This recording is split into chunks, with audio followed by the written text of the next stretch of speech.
A shock defeat at home to Cremonese on the opening weekend has Milan already playing catch-up, and Lecce's anything but an easy place to go to.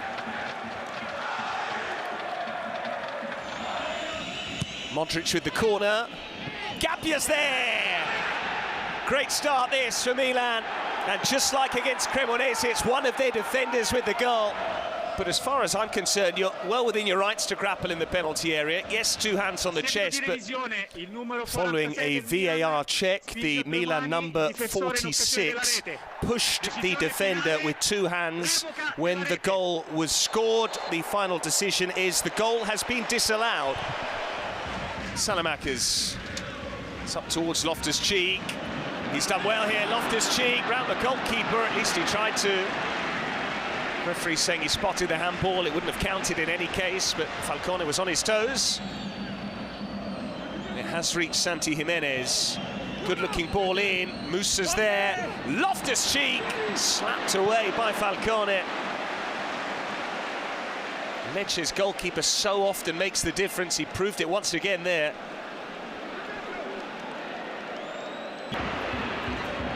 Still there for Pierotti, and now Caba. It's a big lash of the left boot, and it lacked precision.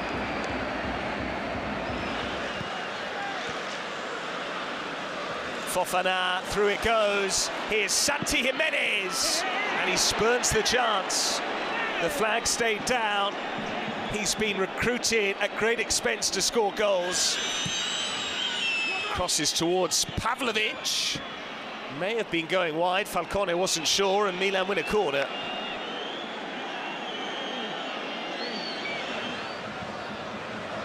That's Caba. Stulic, Caba! Good block from Tomori. That's why Maignan was able to gather.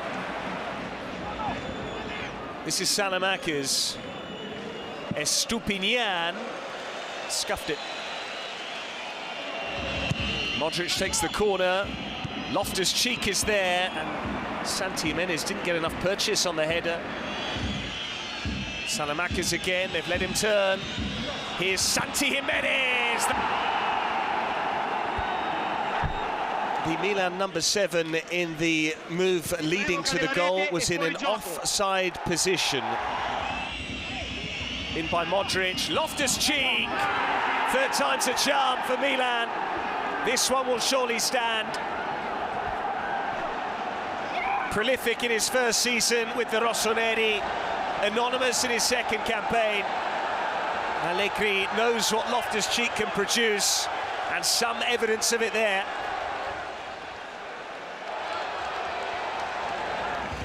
Musa, Jimenez leaves it, that's Fofana. Terrific save.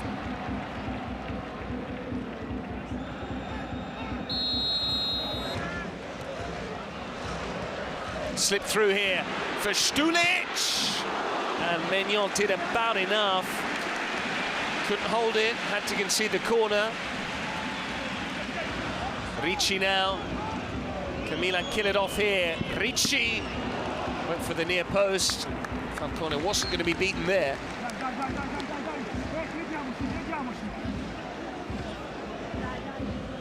Another Modric ball in, and it was a chance as well for Fofana.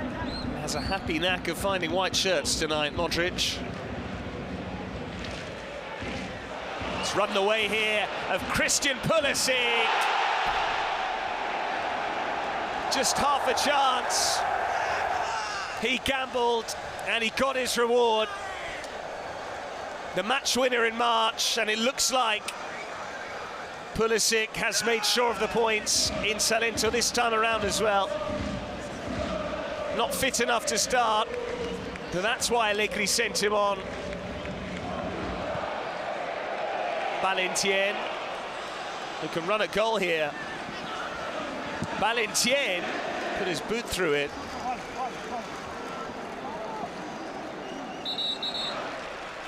Not as convincing as it might have been in terms of the scoreline, but Max Allegri's Milan have their first league victory. It ends here in Salento. Lecce 0, Milan 2.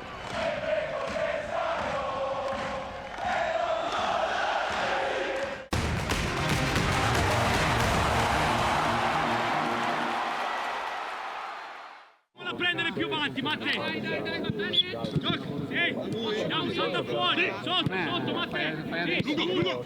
Ok. Sì, Chris. Ok, sì. Andiamo, bravissimo, sotto, vieni Gero, forte, vieni sotto. Sotto Chris, sì Gero, scegli, buono. Questa palla. Dai. Bene, controlli il passaggio. Sì, dentro il campo. Sì, ok. Bello il controllo in avanti qua, un centrale che esce fuori. Un centrale che esce fuori, un centrale che esce fuori, ok? Sotto David, sotto, scegli, 1, 2, ok? Dentro il campo, andiamo. Ok. Sì, ok, dai, bravi, fai un bel giro solo. Il tempo giusto, fai un bel giro solo. Questo, guarda la palla, poi vai. Questo significa... Bene, tieni. Vai dentro il campo. Guida dentro, come se esci da fuori. Ok, diamo sotto. Sì, 1, 2, ok. Bravissimo. Vai gol, bella. Sì, Gelo, dai. Andiamo, 1, 2, 2, dai. Bravo, Matte. Eccola, sotto. Sì, Gelo. 1, 2, ok. Un discorso di muoviti. Eccola, appena da. Questo. Giusto. Fino ad arrivare a fare la veloce. Ok. 1.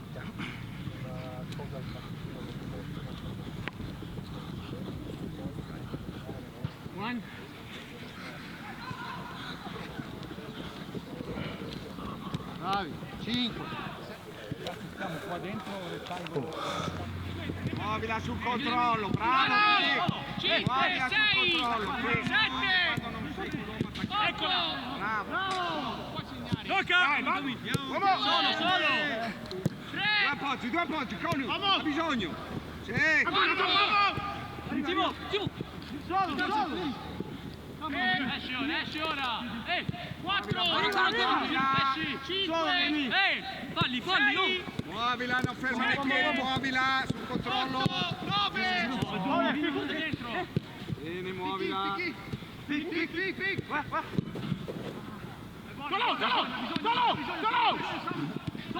Solo! 4 e ti ristacchi! 5, Vai! 3, 4. Solo! Ancora! 5. Bravo Chris! Arriva! 2! No, gioca. 1. Comincia a stringere il campo, vale di qua, stringi, bravo! Bravo! Sì, chiuso. Ok! 5. Sei smarcato Samu, non ti preoccupare, arriva! 6. Solo! Matte! 7. Oh, bravo Fig! 8. 9. Lascia! Giusta. Bravo Fofa. Take time, you have free touches, free! 6. Muovi sul controllo, bravo! 3. Solo! Calma Samu, calma! Si apre. 4. 5. Reagisci Matte, bravo! Gialla. Time! Solo! Dai di 2 appoggi! Chris lì! 1. 2. Vale, giochiamo facile! È la quarta che perdi, Bella. Perfetto lì! Lì, Fofa lì che arriva! 8. Vai, non ti preoccupare che arriva! 9. Bravo, Tony. 10. Coni, solo! Avanti! 3. Bravi. Gira!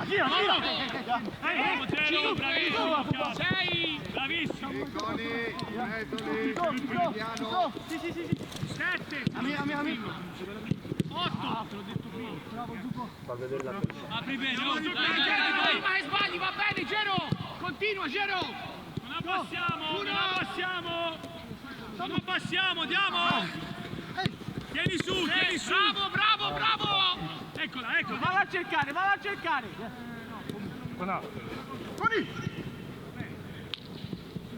Coni! Eccola che arriva! Bravo. Questo. Vamos! Solo! Lì, entra dentro. Lì, si apre, apriamo, non tutti vicini. Non tutti vicini, stiamo aperti. No, non la palla va oltre, Entra. Drive the ball! Drive the ball! Bravo. Vai. È ora, 3 contro 2. Ragazzi, fuori. Bravo Lolo. Va bene. Scarico, bravo. Solo. Vai gol! Vieni Coppa, insieme. Bravo. Samu, vieni in mezzo. Metti palla dentro. Marcare. Samu. Samu. Bravo! Andate. Davi. Fai gol! Dale. Dietro. Solo. Fic. Calma, rigioca. Siamo blu. Siamo dietro. Devi. Calma, Coni. Calma. Uomo. Vieni qua. Sotto, Samu. Appoggio e via. Bravissimo. Bravo, Bella. È questa. Dai. Va tu sempre. Vai. Samu. Bravo. Bella.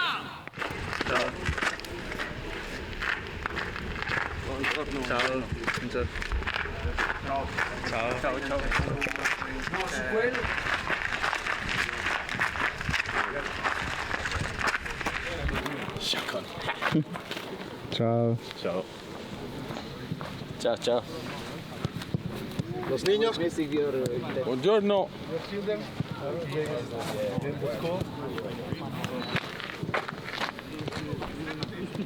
You watch the game.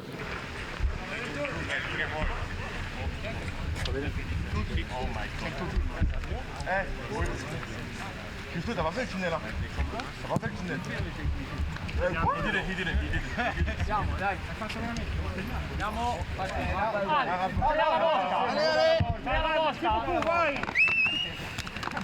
Benvenuti.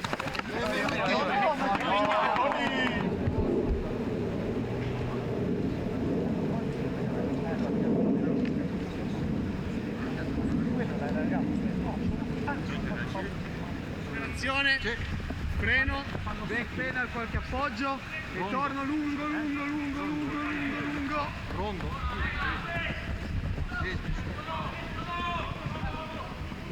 Beh, metti curve Franci! e poi vai ai torelli. Solo uno in qua. Solo un passo in qua. 4, 5, 6, 7. Gioca, reazione. Andiamo. Ehi, buono. Dai. Bello dinamico, siamo in tanti, bello dinamico. 3.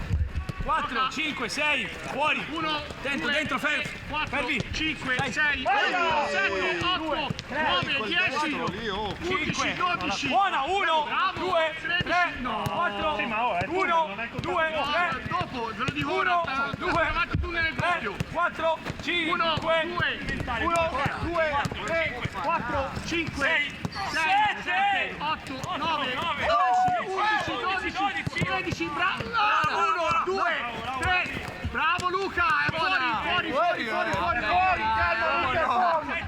Luca era fuori, l'ho visto, 1, 2, 3, 4, 5, 6, 7, 8, 9, 10, 11, 12, 13, 14, 1, 2, 3, 4, 5, 6, 7, 8, via! Eccola, Coni! L'hiver, mon gars. L'hiver. Night. Amico mio! Bravo, Lo. Coffee time! Sorry Luca! Lo sento Buscio! Inside! Prends toujours la confiance. La Belgique, le coach, il a dit. Oh, vale! Quel coach? La vuoi così, la vuoi? Dimmi se così!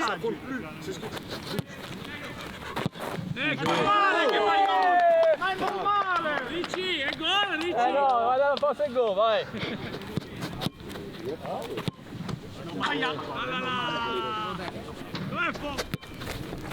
Non è vero.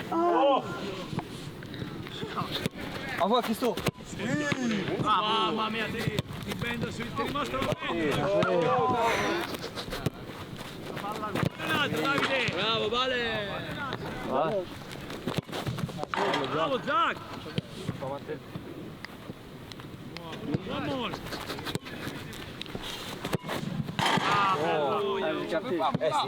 You go first, Andy. Ça veut dire dimanche.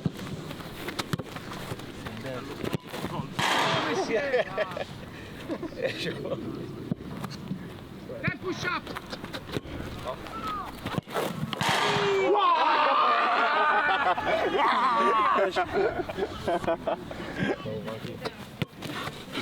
Messi. Ultima qua.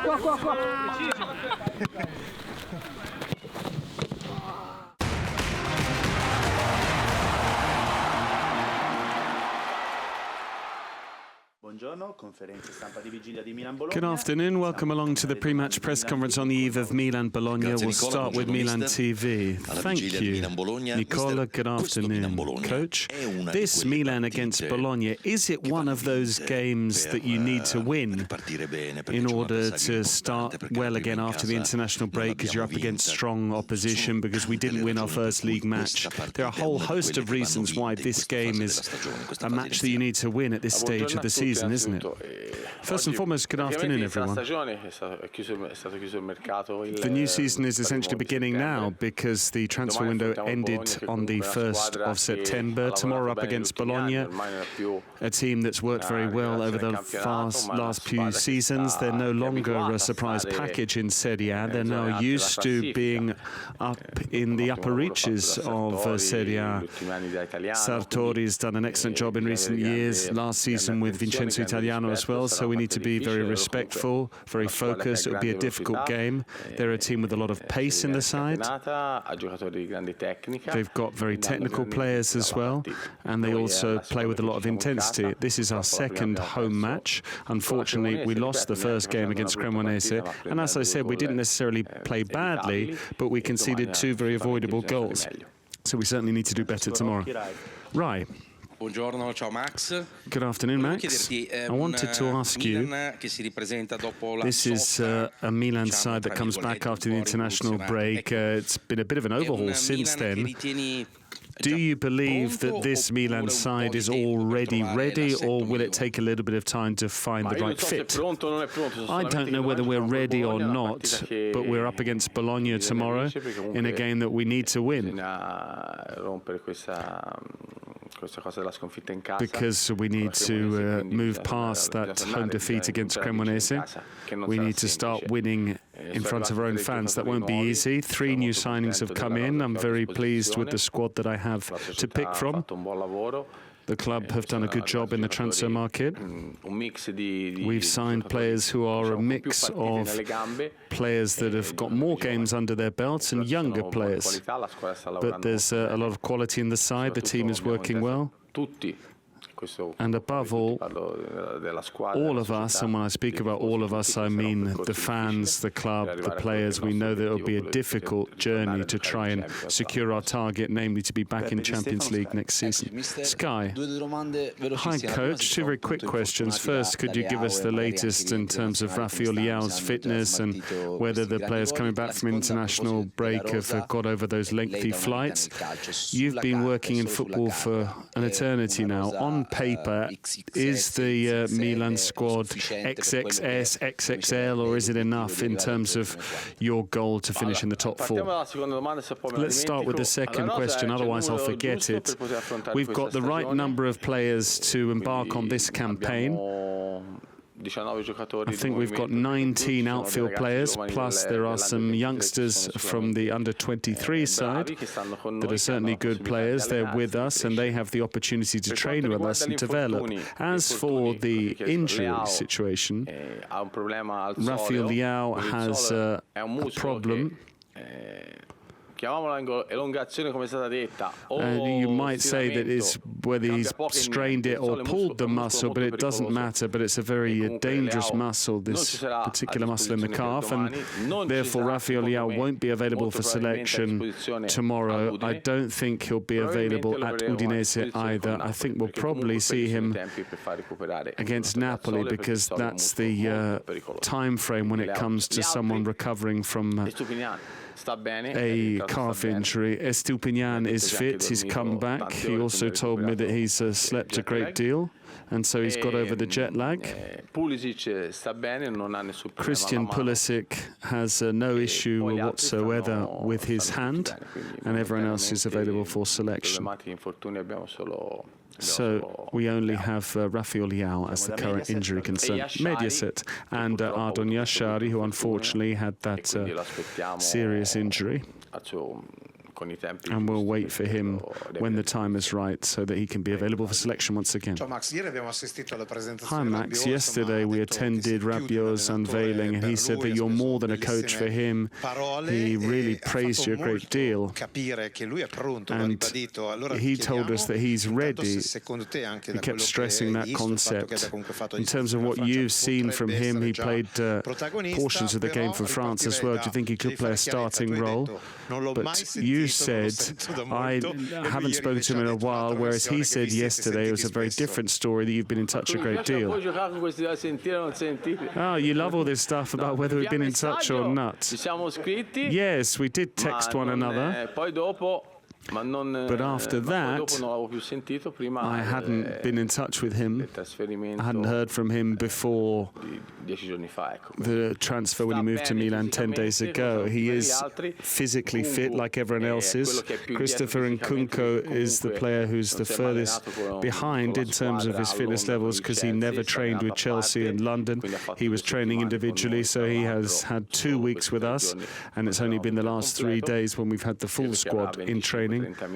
So I think he'll have 25 to 30 minutes available, but he's an important player. But Rabiot could start the game. We'll see. I have to assess between today and tomorrow morning the situation with regards to how the guys are that have come back from international duty, above all those that have travelled a great distance, and having Nkunku, who can only play a portion of the game, Rafael Leao out. We've got Valentien, who came off the bench against Lecce and looked good.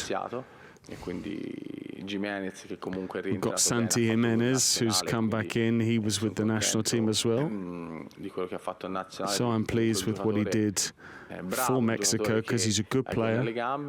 And he is someone who can score goals. We mustn't forget that this is a player who signed mid-season in January, and the first 6 months, above all when you move mid-season, when you're coming into a team like Milan, it does take you time to adapt, and I think Santi Jimenez this season could have an excellent campaign. Corriere della Sera. Hi, Coach. I wanted to ask you, how similar is this Milan side to what you've got in mind? Where do you still need to grow and develop? What's going well, and what do you not like about the first few months or the first month that you've been in charge in terms of working on the pitch? What I really like, and what I'm pleased about, and I think the lads need to be pleased about this as well, is the fact that we're working well, and above all, everyone is buying in. Every day the players want to come to Milanello to work hard and improve. Seasons ultimately are determined between March and May, from up until the 25th of May when the league season ends. And come March, we need to make sure that we've done a good job in terms of working well, so that we're in the best possible position to play our cards. That's what we need to do. We need to have the right balance without necessarily getting too excited when we win a game, nor should we be too down in the dumps when we draw or lose. Let's hope that we don't lose too many games. We've already lost one game, so we've already played one of our trump cards. But the team were very switched on at Lecce. They had that right balance. They're also very patient, and that's where the team is improving, because it really is a squad of players that want to work, And above all, they are very responsible with regards to the colours they're wearing towards the club, the fan base, and above all towards themselves, which is the most important thing. La Gazzetta dello Sport. Eccomi, ciao. Hi. La partita di domani sera, tomorrow night's game, può essere la partita che do you think that could be a game that if you play it well, if you win the match, could ultimately draw a line under last season? Of course, you weren't here last season, but Milan lost the Coppa Italia final against Bologna, so they lost their last opportunity to play in European football. Do you think that tomorrow night's game could draw a line under what happened last season? First and foremost, it's pointless talking about what has happened in the past, because you can't change what's already been done. Let's try and look forward at what tomorrow night's game will be. We're up against, as I said, a very well-prepared team technically. They're very organised, and they've got some good players in the side. So we need to win the game on the pitch. We've only played 2 matches. Ultimately, there are 2 or 3 crucial games over the course of the season that can determine your campaign. It's too early for that at this stage. I'm not going to ask you about team selection, but can this team have 3 forwards and 3 midfielders like Modric, Loftus-Cheek and Rabiot? Can you play with that system, or would you not have the right shape? That depends on where we are in terms of the season, how hard the players work, whether they're fit as well. You need to understand there are certain times of the game when you can defend in a certain way, attack in a certain way, and so on and so forth.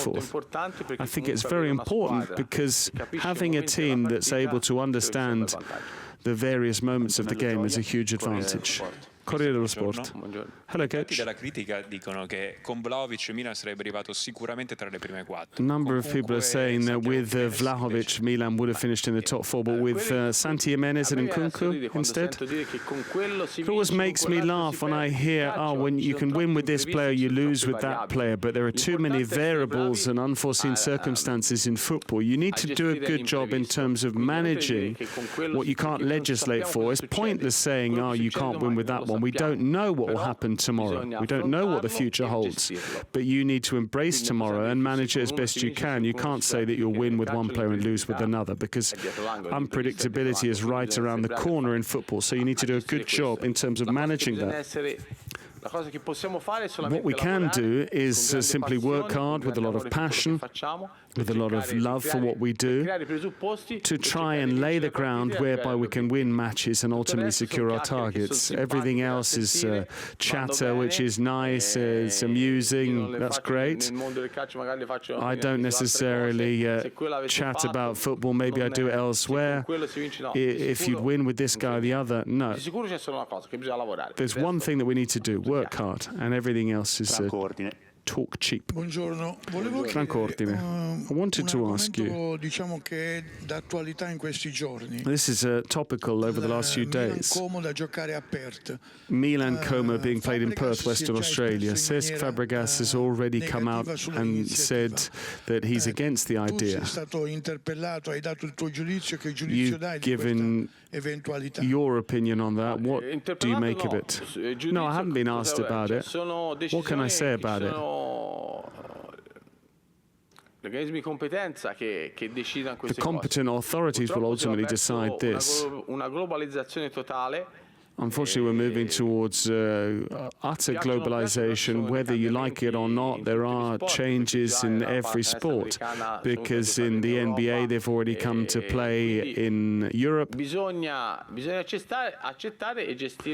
need to accept these things, and you need to manage the current period and make sure that things go well. If they tell us that we need to play in Perth, we'll go to Perth and play in Perth. If we need to play in Italy, we'll play in Italy. All that matters to me is we play somewhere. I need to take the team somewhere. We need to organise things. Repubblica. Hi, Coach. I wanted to ask, I wanted to come back to Christopher Nkunku. What have you made of the player and the person so far? And where do you see him on the pitch? In what position do you think he could perform best based on your preliminary thoughts? And could he play with Rafael Leao once the latter is fit? It's easy to have good players because when a player comes in, you can immediately see how he controls the ball, how he passes the ball, how he moves, how he loses his marker, all of the basics, the ABC of football. He knows how to do all of that very well. All he needs to do now is find his peak physical condition, and he needs to start working hard. It's always important to have good players in the squad because they're the players that can help you to win matches. They can win matches for you. Leao, I don't know whether he'll play alongside Leao, whether another two players, whether further three players. We'll see how things pan out once everyone is fit and firing. Sport Italia. Buongiorno mister. Hi, Coach. Pallacanestro americana. Lei ogni tanto la tiro fuori. Earlier on you spoke about the NBA. Often you talk about that. There's the sixth man in NBA off the bench and so on and so forth. Christian Pulisic, who's also American, so he knows that role. Could Christian Pulisic be the sixth man like against Lecce? Do you occasionally think, I'll keep him on the bench so in case we need a goal I can throw him on and he'll score a goal? Regardless of whether it's Christian Pulisic or someone else, these days, you used to play with 13 players besides the goalkeeper. 11 players plus 3 substitutes that ultimately determined the season. Now there are 15 players, and the 5 substitutions become crucial because ultimately the substitutes make more of an impact than the starters because games change over the last 30 minutes, and the substitutions have a much greater impact than those that started the game because they can ultimately decide whether you win or lose the game. And it often feels like those that are playing less are actually getting the most points in order for you to secure your targets. The same goes for goalkeepers. Whether a goalkeeper plays 5 matches, he must make sure that he doesn't make mistakes in those 5 games because they're 5 crucial matches for the league season. Tele Lombardia. Hi, Coach. I imagine that Rabiot's ambition that we heard about yesterday is also the result of those WhatsApps that you spoke about, that you've also spoken about Milan's lofty goals. And are Milan still in the top 4 with the crazy horse Rabiot? Can you try and win the Scudetto? The club did a very good job in making the most of this market opportunity to bring him in. Rabiot is certainly a player like Nkunku, like Stupinian, the guys that have come in. I can't necessarily list them all, I might forget someone, but all of the players that have joined the club have certainly raised the bar with regards to the squad's quality. Now we need to work hard. We need to see in March where we're at. It's pointless saying, we'll finish here, we'll do this. No, we need to work very calmly, we need to work very confidently, and we need to show that desire to secure our goal. We know that the goal is way further down the road. We need to get there step by step because it's not like the league season or Champions League qualification will be decided by 1 game. It will be determined in the final game of the league season. We now need to lay the foundations to make sure that when we get into those crucial games, we are on our mettle in those crucial games. That's what we need to do over the next few months. We need to stay very balanced. We need to stay very calm. We need to have broad shoulders because there will also be some tough moments, as we've already seen against Cremonese. But it's not like the team is better if we win and worse if we lose. This is the standard of the team. We need to work to try and improve, and above all, with good players, they can become better. We need to make sure we build that team spirit, because when you change 10 players in the squad, football's all about knowledge. The more they play together, the better they get to know one another. And I'm very confident on that score.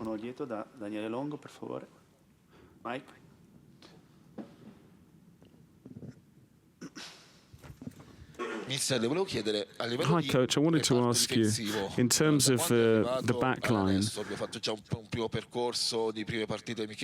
we had those first few games in terms of the friendlies. Are you happy with the way the back line is developing? Where do you need to improve? And could De Vint have an opportunity tomorrow in a big game? I'm very pleased with Coni De Vint's signing. Defensively, the issue is not necessarily when we defend, it's only defenders. It's the whole team that needs to defend a certain way. And we need to defend a certain way, starting with the forwards and going all the way back to the goalkeeper. The defenders individually are working and are getting better, because if everyone improves individually, then it becomes that much easier for them to work better and perform better as a unit. We are working on that. There are some players that have played fewer games than others, and they need to keep working in a certain way. But as I said, the most important thing is that everyone, that we all have that desire to get better.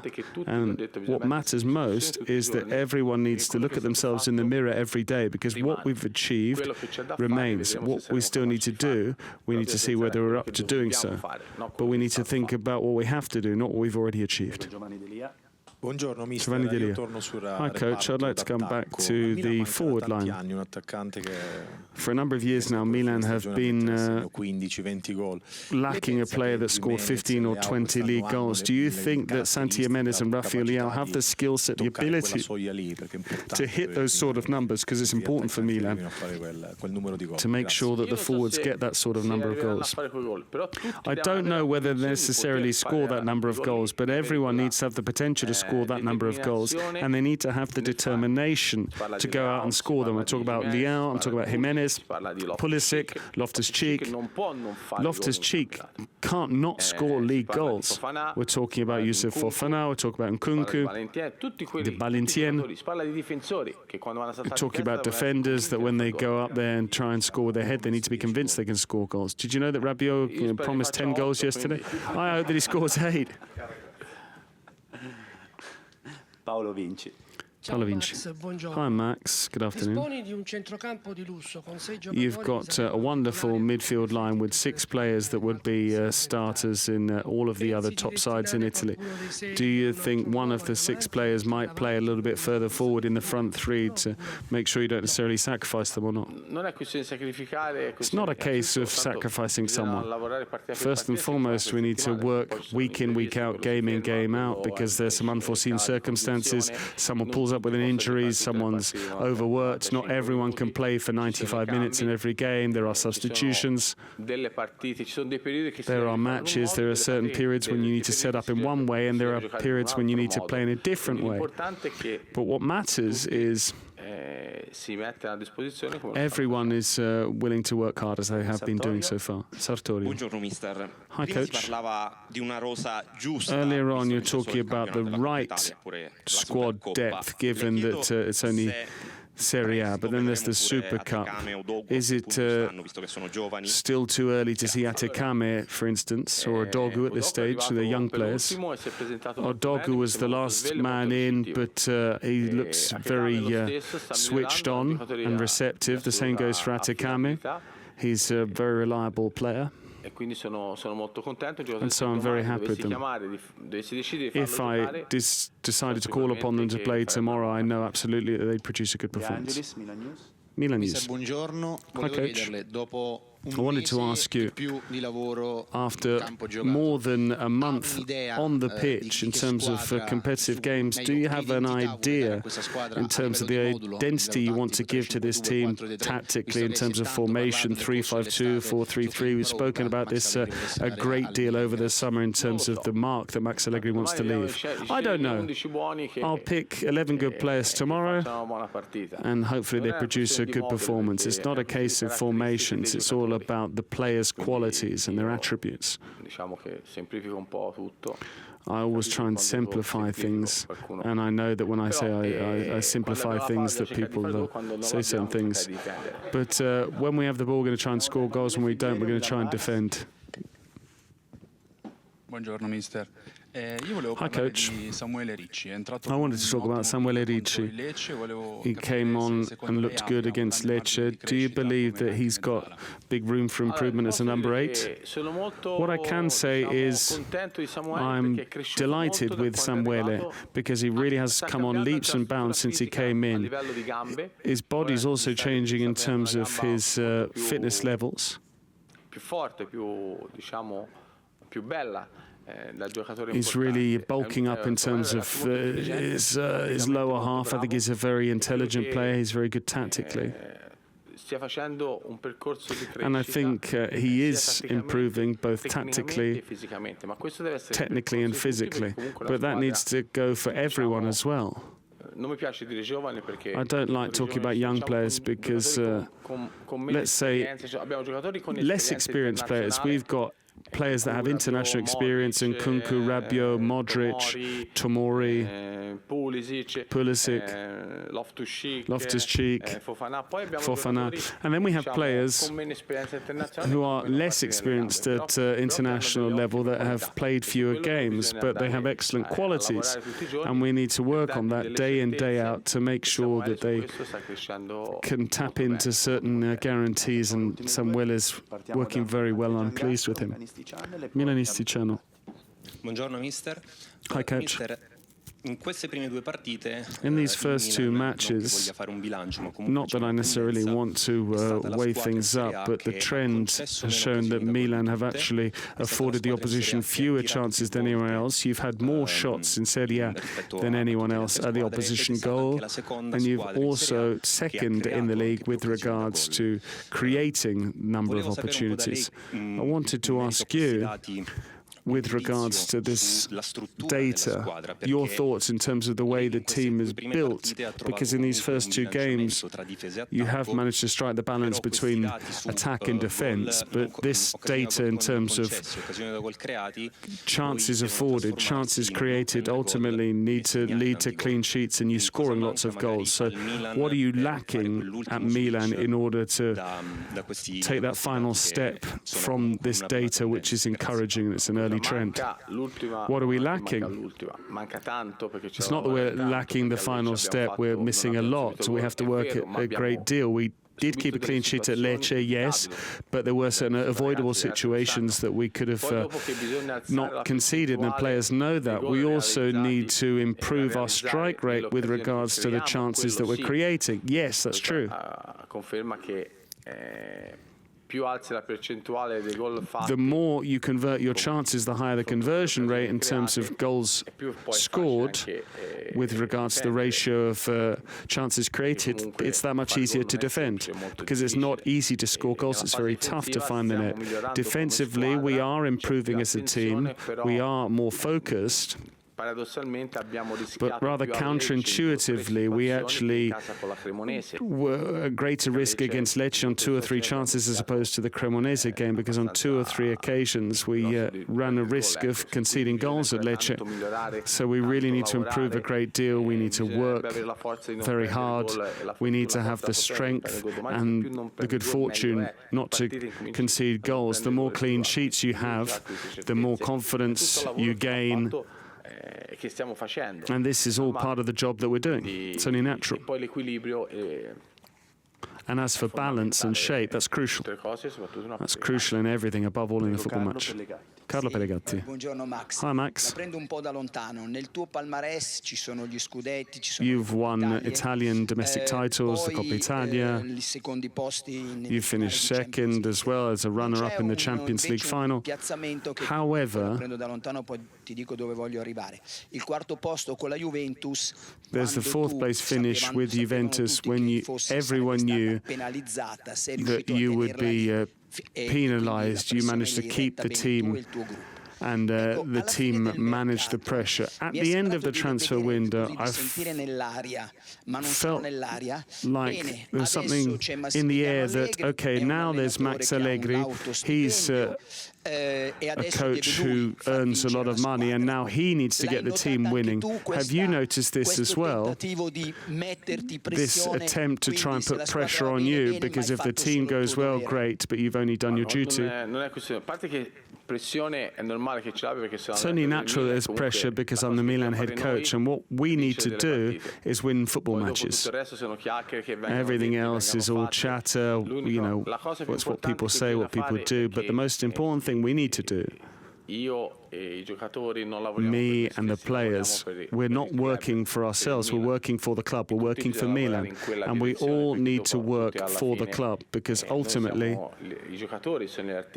the players are the ones that will ultimately go out there and play matches.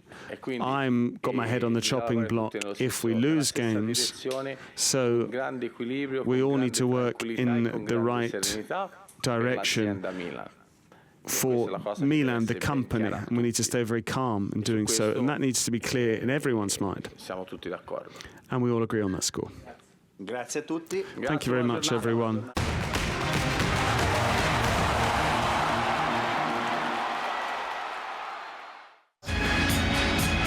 Hello, and a very warm welcome to the Stadio San Siro. Milan taking on Bologna, what is a remake of the Coppa Italia final from just 4 months ago.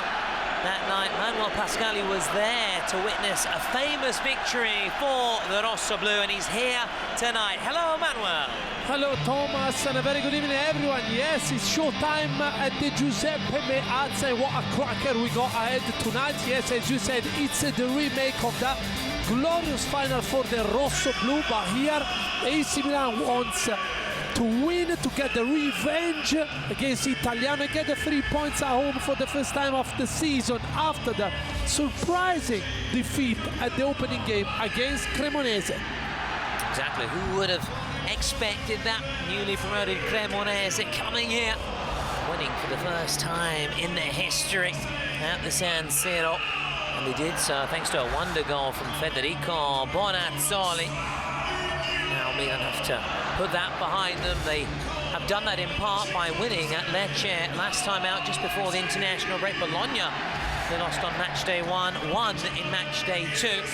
They defeated Como at the Dallara.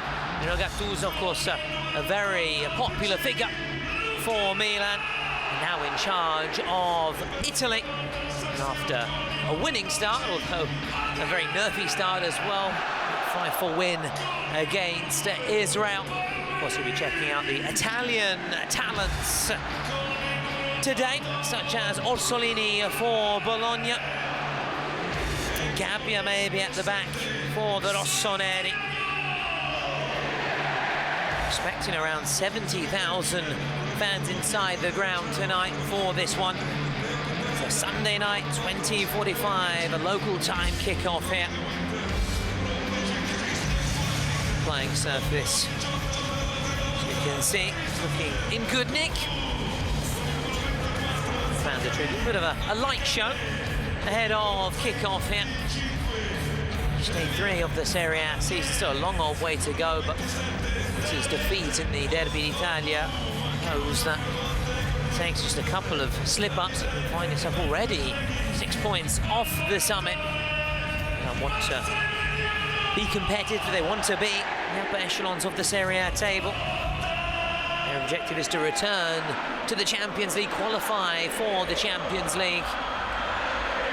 If they can have a title tilt as well, it would certainly be exciting. Of course, Allegri knows the route to success when it comes to Scudetti. 5 with Juventus, 1 with Milan in his first spell in 2010 and 2011. Comes the referee. Monya to your right there, Skorupski. Terracciano back up to Mike Mignon this season. Spotted Jonathan Rowe as well. Left Marseille after his dressing room bust up with Adrien Rabiot, and Rabiot is now plying his trade for Milan, will make his debut tonight for the club. Spoiler alert, the Frenchman starts tonight, only just joining the club, having his first training sessions earlier this week and being unveiled as a Milan player just a few days ago.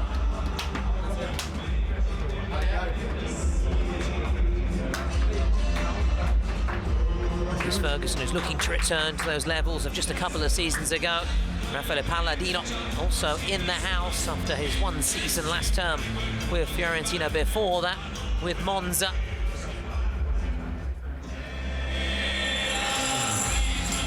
Retro Milan shirt there as well. It was used to celebrate his anniversary last season. Falls on the 16th of December, if you're wondering. There's Rafael Leao watching on. Took that injury against Bari in the first round of the Coppa Italia. Adrian said he will miss out against Udinese as well, but they hope to have him back for Napoli. Pulisic on the bench, Atacama as well. It's a feature since his move over the summer. Here come Milan, Mike Maignan emerging. Adriano Galliani also there. Former Milan CEO, right-hand man to the late Silvio Berlusconi. No doubt be looking forward to crossing paths with Raffaele Palladino. We worked together at Monza.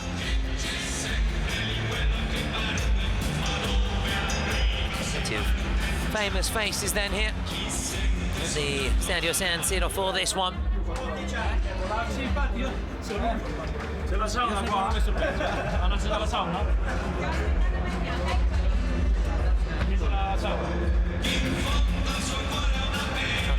Catch a glimpse of what Italiano was saying there to the referee. I might have heard the word sauna, talking about the heat, maybe in the tunnel pre-match. So they are still just waiting for the teams to emerge here onto that hallowed San Siro turf. Comes up from Rafael Leao, smiles from him. His twins recently celebrating their first birthday, so tanti auguri to his two children. So Rafael Leao. Here we are. Milan now have emerged. Bologna waiting. Rani also in the house, as you'd expect. Milan director.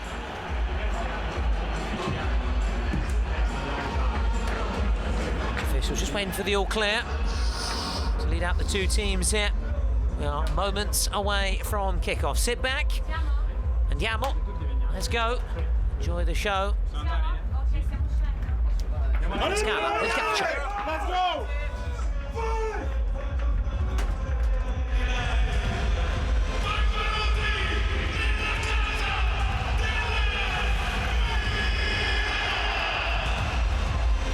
Exactly 4 months on from their date in the Coppa Italia final, Milan and Bologna meet again.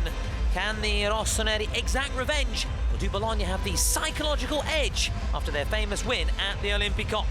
There's no trophy on the line tonight, but 3 points, with both Milan and Bologna seeking to build on wins against Lecce and Como, respectively. At the San Siro, it's Milan against Bologna.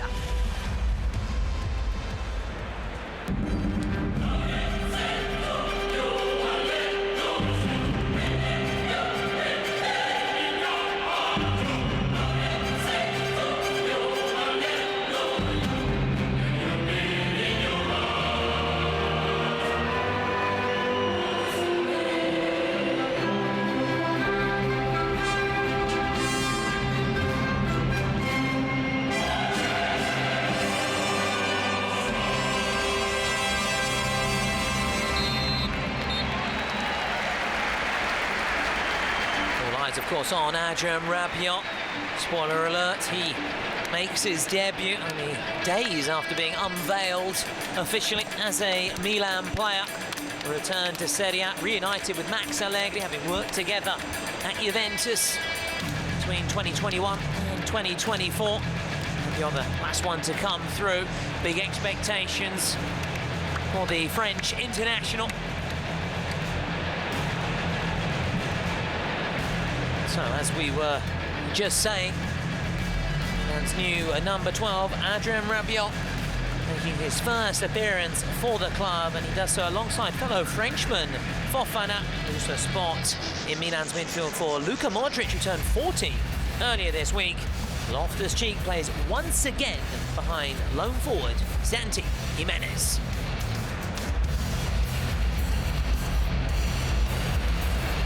In their chain strip tonight, they've got that Coccarda, the roundel, as Coppa Italia winners after famously beating Milan in the the 14th of May. Just 4 months ago. That is the past, though, says Italiano. They've got to look forward now, achieve new things, aim even higher. And in their third strip tonight, the all yellow, which is a nod and a tribute. Jersey, their third strip from the 95-96 season. Very positive season for Milan, in which they wrestled back the Scudetto from Lippi's Juventus. And to your right, Lewis Ferguson there to your left. Boccalupo is the referee. Good luck to skippers.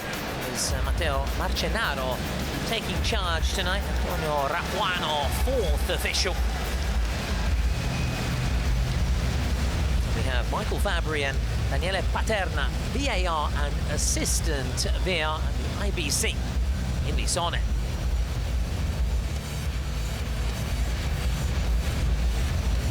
Vincenzo Italiano is missing a number of high-profile names. However, he can rely upon Bologna's top marksman from last season, Riccardo Orsolini. It's internationals out to hurt Milan once again, just as he has done on his past 2 visits here to the Rossoneri. All eyes on Rabiot. Left after that dressing room bust-up with Jonathan Rowe. The Englishman, a twist of fate, is on the bench tonight for Bologna. So the 2 former Marseille players, after their clash, could be out on the same pitch tonight, but on opposing sides. Although Rabiot has said peace has been restored, they've made amends, so quick to put out any reported tension between those two. Just a bit of tape on ahead of kick-off here. With that, should be getting underway very shortly. Bologna to kick us off.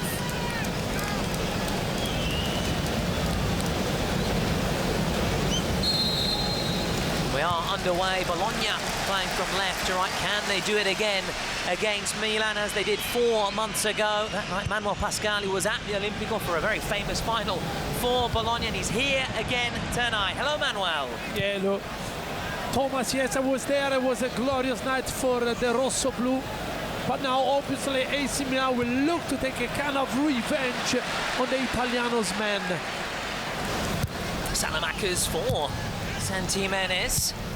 Talking of revenge and desire to hit back, Santimenes wants to do just that after being on the brink of a move away. Final days of the transfer window. Allegri, meanwhile, said more than getting revenge against Bologna. It's about bouncing back from their last home encounter here, Manuel, when they were surprisingly beaten by Cremonese. Yeah, that was the shocker of the first game of Serie A. Thomas, it's good to see that again Bologna is not scared to go and press really, really high AC Milan with the 3 strikers going and press the 3 AC Milan defenders. Is aggressive brand of football, all about intensity. What's that from his players? We do expect to see that tonight as Orsolini has it back. And Rabiot quickly coming in. What can he bring? And maybe they didn't have Milan, Manuel. Experience on winning trophies, physical presence, and technical ability. And he exactly know how to win, how to manage to win trophies or something. Will be a cheeky season for AC Milan. Only competition they've got is, yes, Italian Cup plus the Champions. Exactly, just domestic football, the Championship Serie A, and of course the Coppa Italia. Rabiot winning the Coppa Italia under Max Allegri. That final against Atalanta was Allegri's last game in charge. He won the Scudetto under Maurizio Sarri. So Italiano, who was actually strongly linked with Milan over the summer before extending his contract with the Rossoblu. Another big challenge for him this season, without Ndoye and Bergkamp who left the club, but hoping to show that they can keep impressing. Orsolini now. Scored the goal of the game against Como. This time out just before the international break. Given away by Lukumi. Now Tomori, Jimenez. His last goals for Milan against Bologna. At San Siro. Yeah, just back after the international break, after he scored with Mexico. Stunning goal as well for Santi Jimenez. To open his account for the season, as we're saying. What a brace the last time these sides faced off here. San Siro in the league last term. Curiously, actually came just before the cup final. It was a sort of dress rehearsal.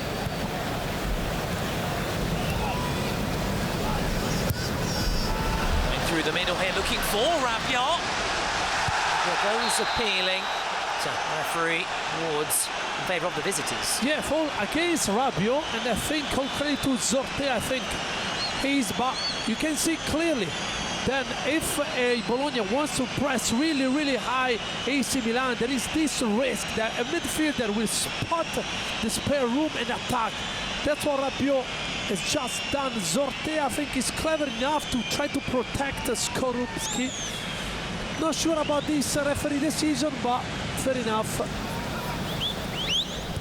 Rabiot enjoyed his most prolific ever season under Allegri, the 22-23 campaign, 11 goals across all competitions.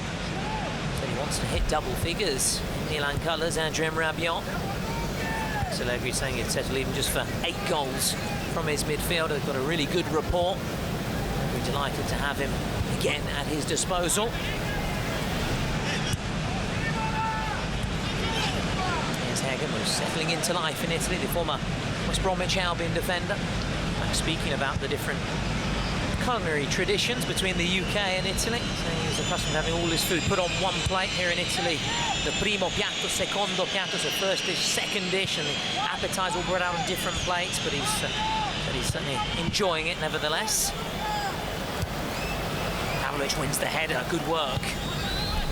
Yeah, I had the opposite problem when I joined Scotland, where everybody is eating with the main course all together.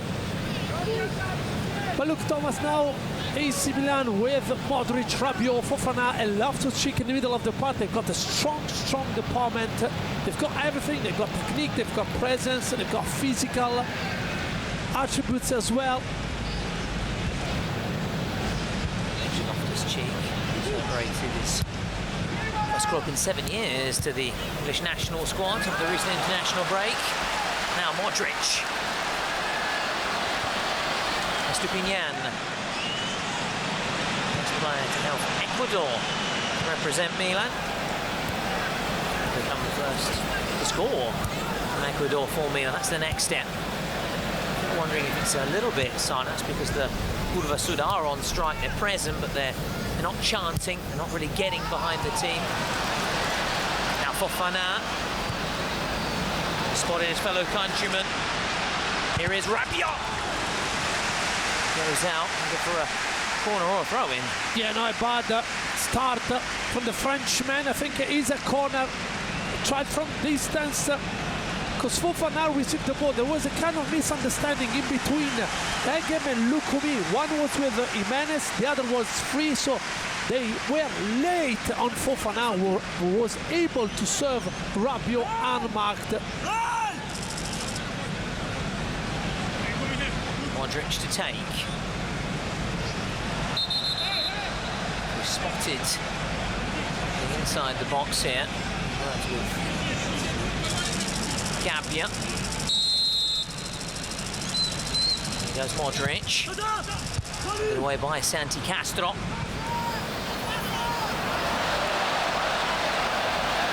Pavlovic, nice work. Still with Modric. Milan have another corner. Yeah, interesting to see again Italiano like he used to do with Fiorentina as well, keeping in the corner against 3 players up the park, forcing AC Milan to keep an extra defender. We'll see if they'll do it again here. He knows Italiano that now AC Milan's got a real physical threat on that balls.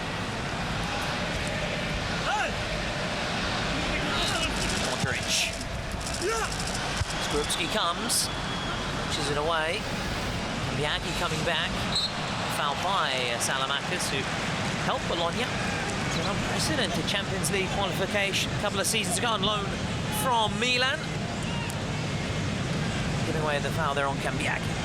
Yeah, you can see when AC Milan are taking a corner, Cambiaghi plus Orsolini are staying up the park, so as soon as Skorupski collect the ball, they can hit AC Milan in transition with the pace they've got up front. Zortea scored home and away last season for the Rossoblu of Cagliari against Milan. Estupinian, this cheek. Fofana, this Salamakers. The loan spell last season, but with Roma. The solution solved Milan's problems down the right-hand side in recent years. You think of the players they've had there, Emerson Royale, Calabria. Estupinian for Modric. Won a foul, which he has. Luka Modric. He meant to be the playmaker, but he's everywhere, spotting the room. The Bologna left empty. Then with his awareness, swing the ball there and winning, gaining a free kick in a decent position. And he's going to take it, probably, or Estupinian. Celebrated his birthday this week at Milanello with a cake. A little speech as well. She said, birthday wish is a trophy. What else from the serial winner? And here's Luka Modric. Luka Modric, deep ball in, punched away. This time Salamakers. First to it. Salamakers. Skorupski. It's easier for the Polish keeper. Wastes no time in rolling it out. Santi Castro. Clearly fouled there by Estupinian, who goes in the book, the first of the match. Yeah, good job by Skorupski twice. Then as soon as he caught the ball in with his hands, he's immediately trying to play from the back. And here is a yellow card for Estupinian. You can see his tackle, dangerous one, and now he has to be careful. Zortea.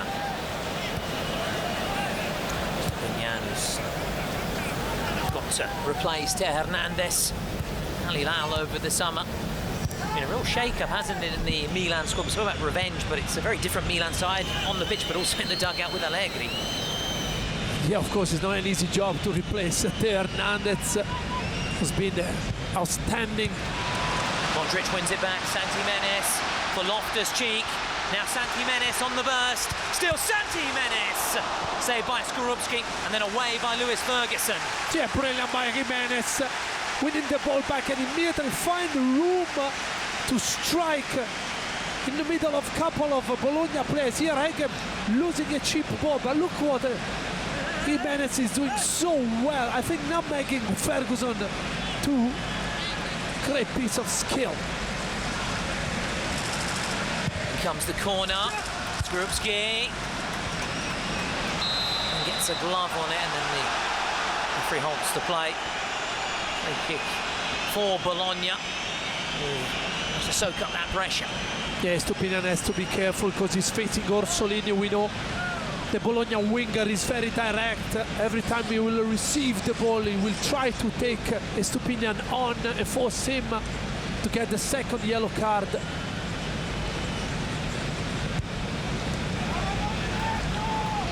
Playing alongside Lukumi, part of the Bologna rear. There's no Casale, several key figures really for Bologna missing out. No Pobega, no Immobile, no Sulemana, new addition to the cause. That's why they've had to call up a couple of players from the Primavera as well for tonight's match.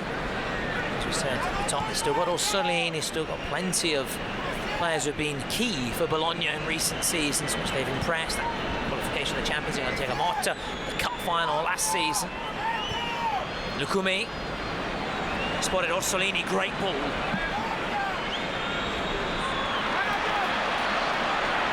Freuler, Orsolini stayed down. And Freuler just put this into touch. Does go into touch. Orsolini appears to be hurt. Yeah, interesting to see when Bologna is building from the back. Here you can see the step on foot from Rabiot on Orsolini. When Bologna starting the build-up play, they bring Ferguson in between the two centre-half here. Jimenez, great piece of skill.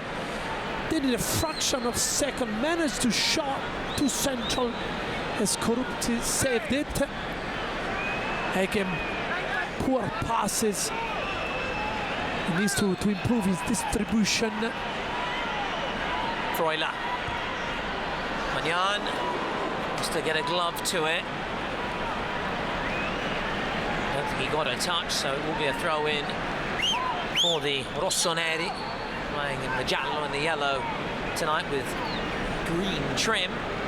It'll be tomorrow to get things going again.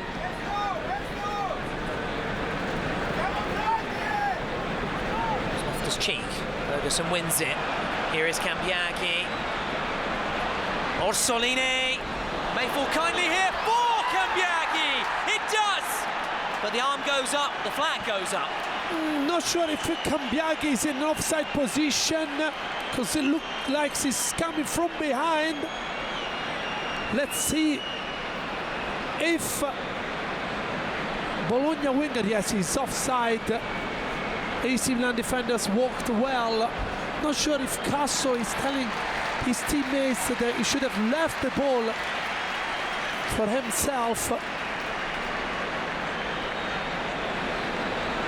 But that was a chance for Bologna. Italiano has been calling upon Cambiaghi to be more prolific in front of goal. I say something. Heeded that message. It appears that this goal could be ruled out for offside. A check is taking place. Milan ready to get going again. Where they position, they strongly believe it was offside.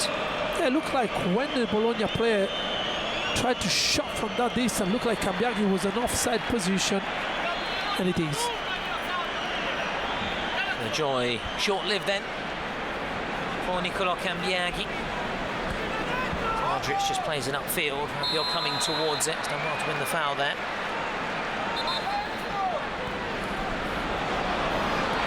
Loftus-Cheek racing away.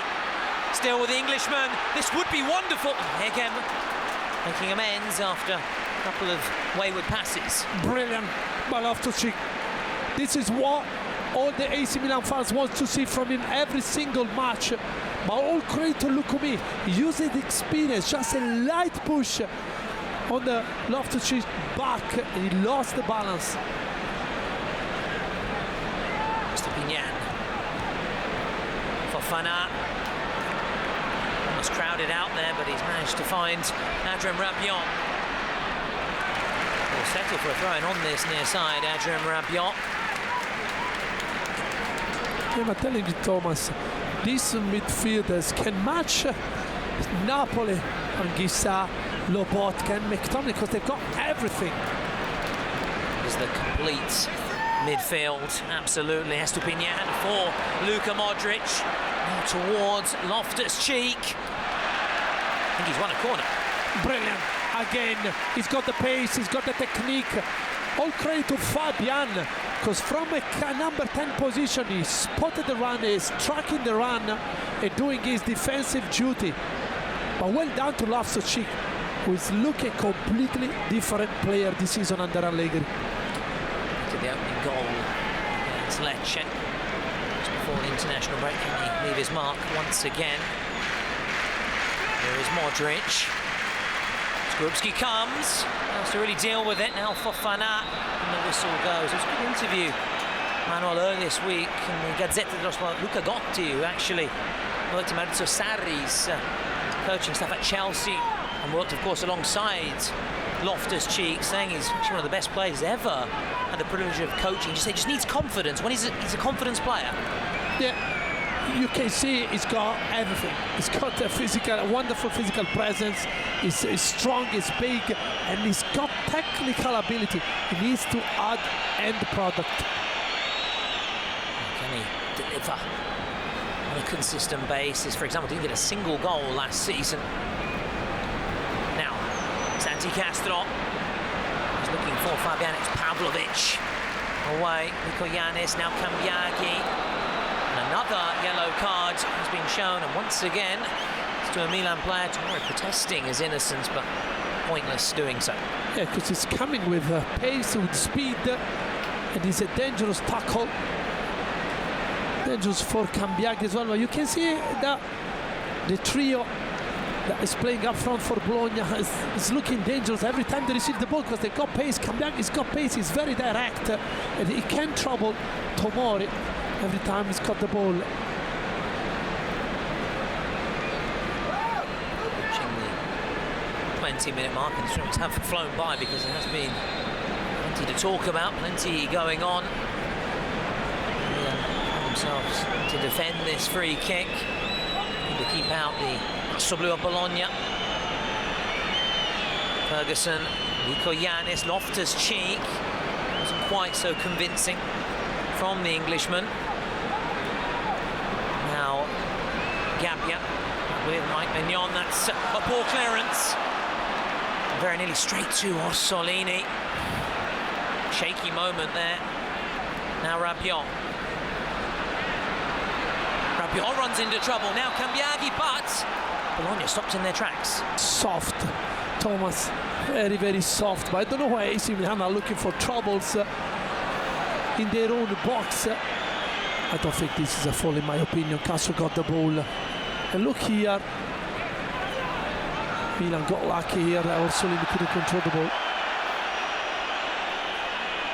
Mignon knows he's a lucky lad, lucky garçon. Frenchman, the first non-Italian captain for Milan in 64 years. That's when Niels Lildholm, who would also go on to coach Milan, in fact in charge of their first Stella success in 1979. Niels Lildholm, of course, by that Grenoli, Gunnar Gren, Gunnar Nordahl, and Niels Lildholm in the 50s and 60s. Now Lewis Ferguson back to the present. Ferguson tried that cross-field pass.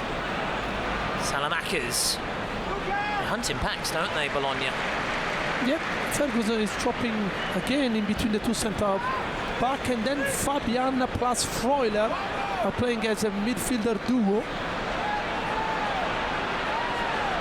Biard just shielding the ball. Estupinian has to be attentive, as does Tomori, both on yellow cards. Fabian. Here's Santi Castro for Orsolini!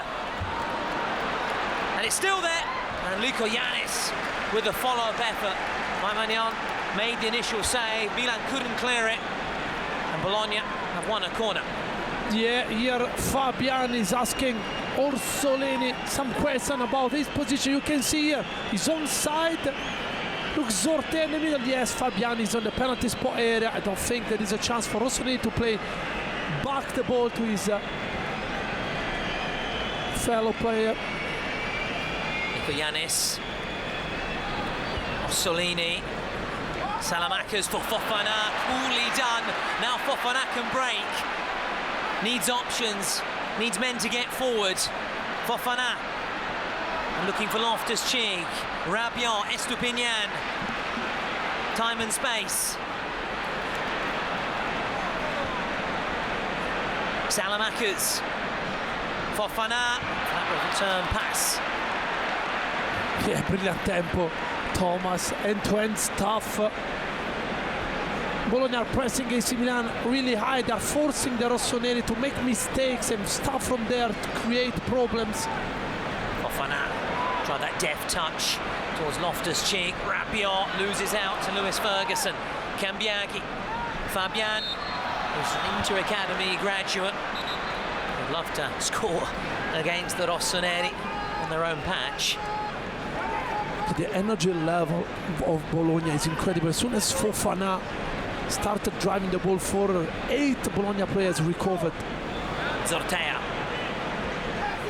Egum running in with the attack. Freuler's found a pocket of space, but they've ignored him, or haven't spotted him. Ferguson. Yanis. It's once again ahead of Juan Miranda on that left-hand side. Cambiaghi. Good ball. Gabbia with the nod down. Now Salamakers. Ryan needs to get men back quickly. Modric helps it along. Rabiot, Estupinian.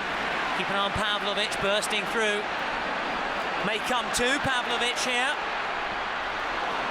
Then Skorupski just leaps onto that loose ball. Yeah, in my opinion, Estupinian should have waited 1 second more, because nobody was pressing him. Should have waited.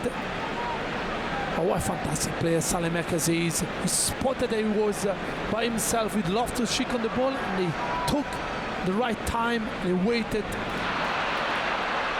And here he is, Salemakers. Cutting inside.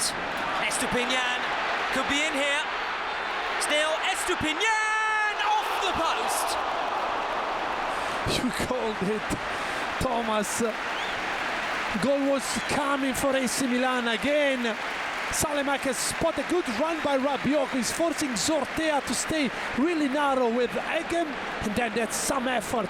Unlucky from AC Milan number 2. Wanted to put his name in the history books. Estupinian, the one-time Brighton man, coming so close to giving Milan the lead here. Foiler, Santi Castro, Cambiaghi trying to dance his way through. Santi Castro, Zortea, Fabian couldn't hit the target. Not easy, but would have been some goal. And near again, the curly effort from Estupinian, kissing the post. Some skill by AC Milan number 2. A brilliant tempo. By the way, if AC Milan win the ball back, they've got pace in transition. That's, I think, Allegri master plan for this season. Hitting with Loftus-Cheek, Rabiot, and once Leao will be back. Addressing that issue, saying he could be back for the Napoli game, so likely to miss out next week as well. Rafa Leao against Udinese picked up a calf injury. The first round of the Coppa Italia here in mid-August. It was Allegri's first came back at the helm, although serving a touchline ban, so you can watch on from the stands. Also said, give an update on Nkunku, the former Chelsea man. So he's not quite match fit yet, but could make his debut tonight. Has around 20-25 minutes in the tank, so watch this space. Yeah, another option for Allegri up front. Plenty of them for the former Juventus manager.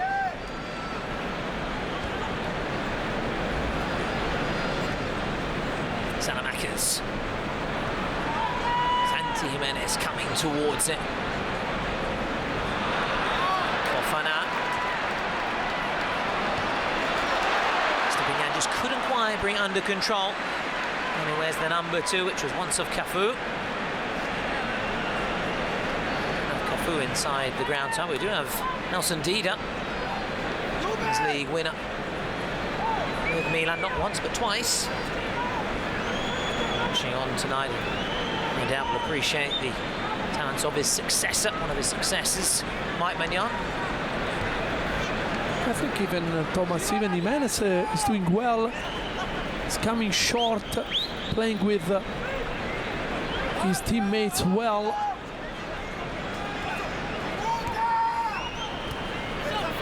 Solini, most prolific Italian player since the 22-23 season, 37 goals, 17 last season in all competitions.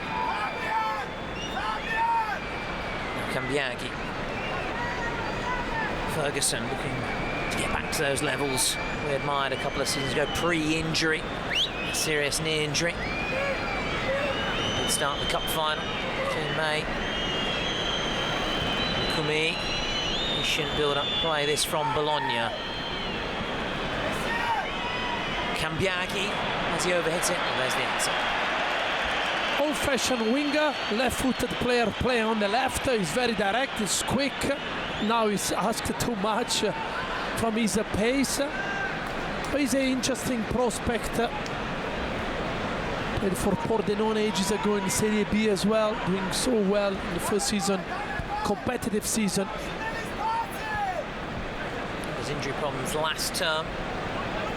Back back strong though in the second half of the season. So the looks of Atalanta.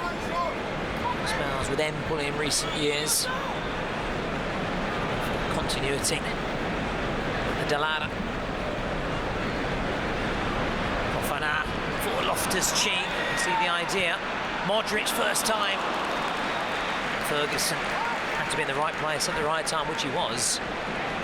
Yeah, there was a typical Modric pass with the outside of his right foot. Egim was in the right position. Fabiano just really burst onto the scene under the Milan great Filippo Inzaghi, Regina, before moving to Bologna a couple of seasons ago. Played for Inter at first team level. Academy graduate though, rising through the ranks. And he, as the terms say, do a little scherzetto tonight. Punish the Rossoneri here on their own patch. Lukumi. So, tapped by Rabiot. Mignon away. Yeah, now Bologna is enjoying a bit of possession, but AC Milan is happy to leave the Rosso-Blu with the ball, ready to win the ball back and immediately counter in a kind of 4-4-2 shape defensively. Orsolini will take on this Milan defence.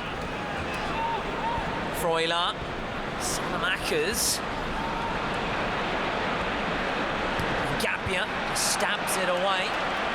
Gabbia ended Inter's winning sequence in the Derby della Madonnina last season. Late winner in the first derby meeting between the sides. So then in the Coppa Italia and of course the Supercoppa Italiana final. Milan won coming from behind.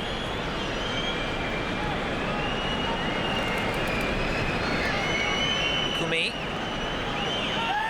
Committed as ever now to Bologna after being on the brink of a move to the Premier League just a couple of weeks ago. And you can see Thomas Ferguson every time Bologna is building up from the back. He's playing a kind of back three centre-back position with Freuler and Fabian in front of him.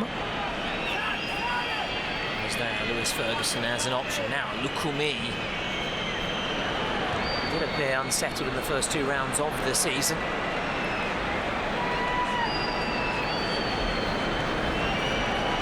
Santi Castro swung in. Yeah, it's relatively simple for Mike Mignon. Yeah, maybe too many passes for Bologna. Gave AC Milan the time to settle. Pavlovic gets it away. Luka Modric. Salamakers give Milan a bit of width on that right-hand side. Just Emerson Royal and Calabria in recent years. Florenzi as well. Carl Walker on that right-hand side. And Salamakers to be the option and the solution. That right-hand side and perhaps his second chance with Milan after his loan spells away. Yeah, offside from Estepinian. I think Bologna defenders moved well. Look here, too early. That move, Ferguson was ready to track AC Milan number 2 and moved too early. Sortea.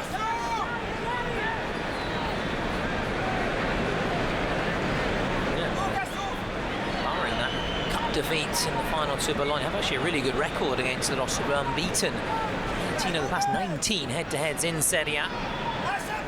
One loss coming back in February at the Dallara 2-1 win. Santi Castro and Dan Ndoye, who's no longer with the club, but was the cup hero in the winning goal. It's been at the Stadio Olimpico. Rafael Leao for Milan back in February. He's watching on tonight from the stands.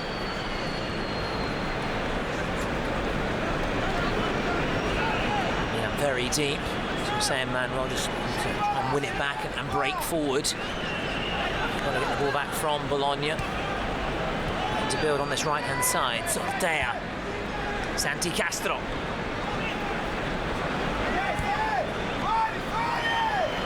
Nico Yanis, will he have a strike?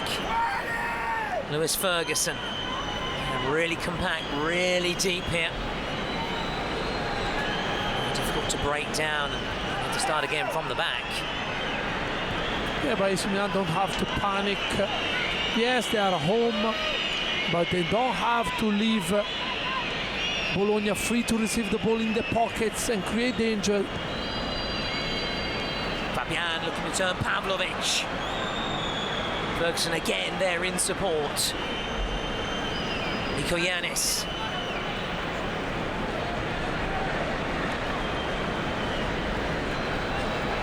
Let's just inject a bit of pace here. To play Bologna. Freuler. Sortea. Did it go out? There you have it. The assistant immediately raising the flag. And see Allegri just saying calma, calma, thumbs up, just what you were saying, man. No need to be concerned, really. Yeah, to rush things, because that's what Bologna wants to do.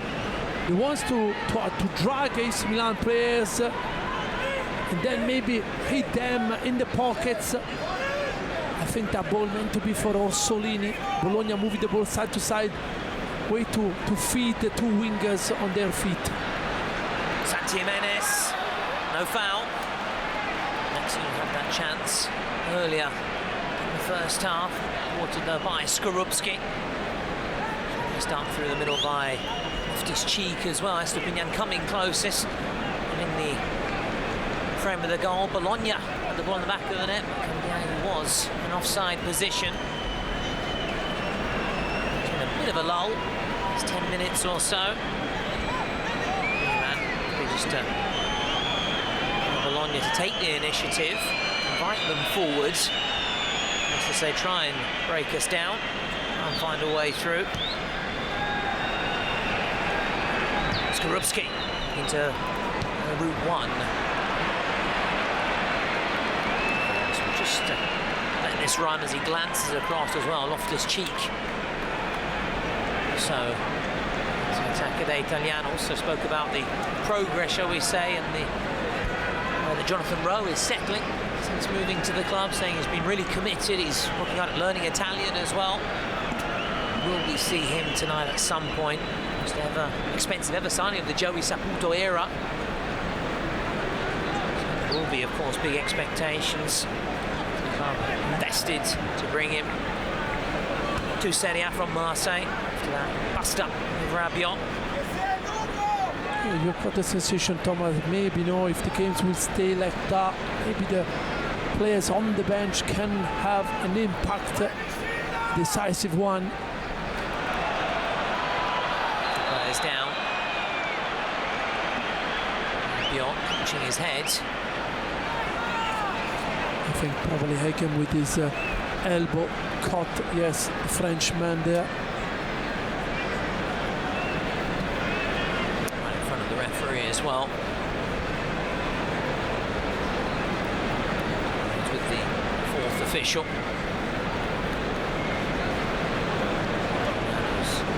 Once again spoken about having to switch back on again. He said that after their cup win they tailed off last season. Militare, the club sporting director in the stands, was reportedly targeting Italiano as a potential successor to Fonseca. Leao, as we're saying, watching on in the stands.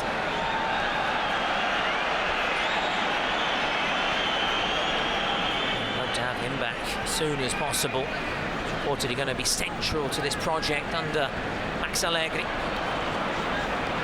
Fofana. Loftus-Cheek. Good sliding change from Lukumi. Loftus-Cheek wins the corner. Yeah, look like he's the player that can make things happen here. He tried to nutmeg Lukumi, but the number 26 defended well. And now, again, Modric on the ball. In tight games, these are the moments where you can take the lead.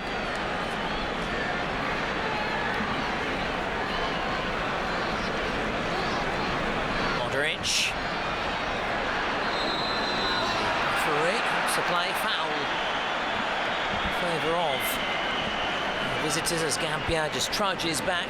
So Pavlovic in the mix there. Expected Pavlovic to be rested after playing both games for Serbia with the recent international break, and maybe De Winter and Left-handed is Milan Bao, but sticking with the same trio at the back. Does that help Milan get a clean sheet against Lecce just before the international break? Skorupski again, route one. Pavlovic, Freuler straight out. Yeah, not the most wonderful game ever, but as soon as AC Milan are trying to press Bologna high, Skorupski goes long to try to hit Fabian or Castro, then start from there with winning the second ball. Certainly a lull in terms of entertainment after the first part of the first half here. The Sands, as we said, the surreal atmosphere without the curva, seeing the chants, waving the flags, the choreography, the banners, they're on strike, they're present, they're inside the ground, probably around 70,000 inside the San Siro, 38,000 season tickets sold for this season for the Milanisti. Salamakers invited back up to his feet. Lukumi, Ferguson. Slices his clearance there, Remo Freuler. Scrappy from both sides. Scrappy passage play comes to an end, then Castro down on the ground, who has scored on this ground before, but against Inter in a 2-2 draw here last season. Yeah, I agree with the referee about this foul. Look here, Marcenaro did so well.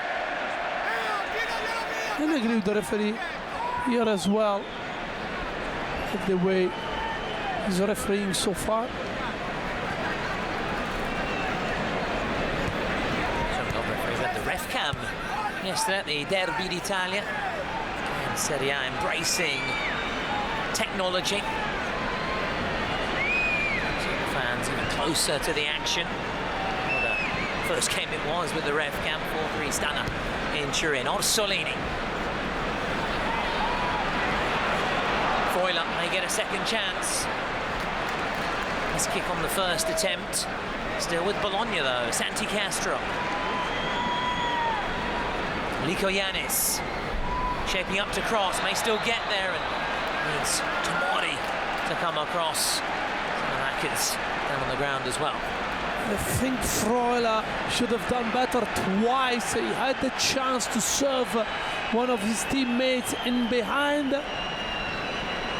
He never did, and here Salamakers defending properly against Liko Giannis and forcing the Bologna full back to fall in.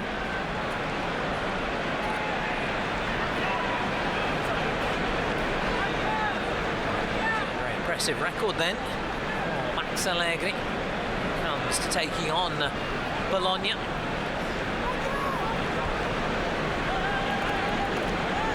Say those are just the numbers, it's out on the pitch.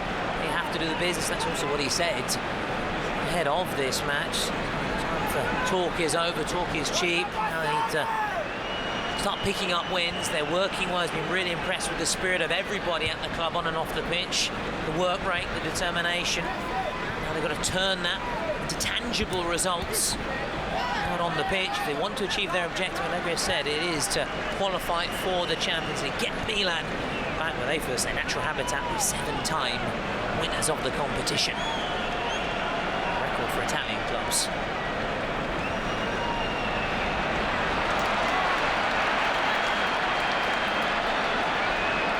Yeah, AC Milan very compact, Thomas. You can see that Bologna wants to dominate the possession. AC Milan are happy to leave Bologna moving the ball side to side, staying compact, fully focused, waiting for the right time. But that's typical by Allegri.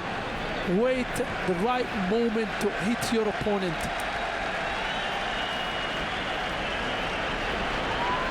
Yeah, one at Milan. It's the 15-16 season. Giaccherini getting the only goal of the game. Some Juventus man amongst others. And Giaccherino, wasn't he, by Antonio Conte? His trickery. His abilities to take on his opponent. International.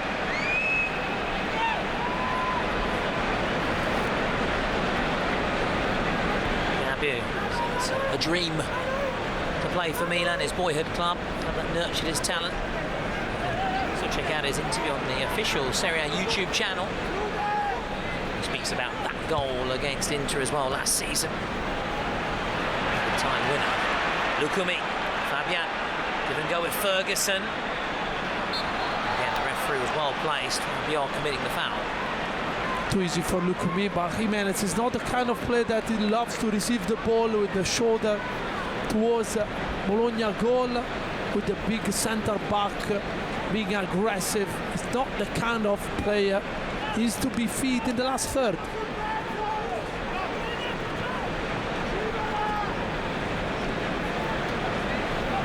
It's Ferguson. His goal from open play, pre-injury, 2024. Score last season from the penalty spot. Before his injury was so prolific. Thiago Motta now wants to get the best out of him again. He's in return to those levels. He said as much ahead of the match. He's one of the top runners tonight, beside Remo Freuler.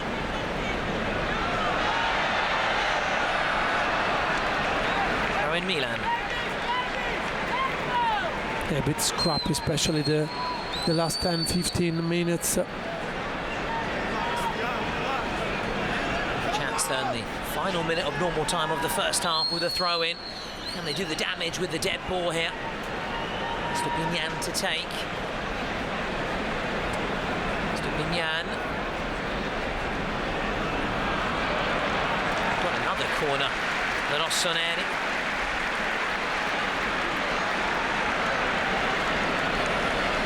So then it's going to Modric to take. Plenty to aim for. And the towering figures for the Croatia international to aim for. Modric. Flicked on, sliding in there at the back post was Santi Jimenez. And again, Loftus-Cheek attacking the front post area, flicking the ball, and then AC Milan player too late. And now the counter is forcing Salemakas to pick the yellow card. But huge chance for the Rossoneri. Third yellow card of the night. Stupinian tomorrow also in the book. Let's check it out again here. Modric and then Santi Jimenez. Did it come off the post? Yes, I think hit the post. We need to check if the ball was, yeah, probably was off the field. Loftus-Cheek again showing how good he is in the dead ball situation. He scored against Lecce. You can see he's a danger. He scored with his head against Lecce there. Said the ball had gone out. Santi Jimenez got that contact. And the dying embers then of the first half, and there goes the half-time whistle. It's all square at the break. Cheers and whistles flying around the San Siro. Very entertaining first part of the first half, and then a real drop in terms of the intensity and the excitement levels. Estupinian coming closest to getting the opening goal as he rattled the post with his strike earlier in the first half. At the break then, it is all goalless here. Milan 0, Bologna 0.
Welcome back to the San Siro, where it's currently goalless between Milan and Vincenzo Italiano's Bologna. The other man who ended the century wait for a major piece of silverware. Rejoin us as Conny De Vinter is getting ready to make his Milan debut tonight. And it's Pavlovic who makes way. Well, it could be maybe Tomori coming off, since Tomori is on a yellow card, but Pavlovic off and Conny De Vinter on.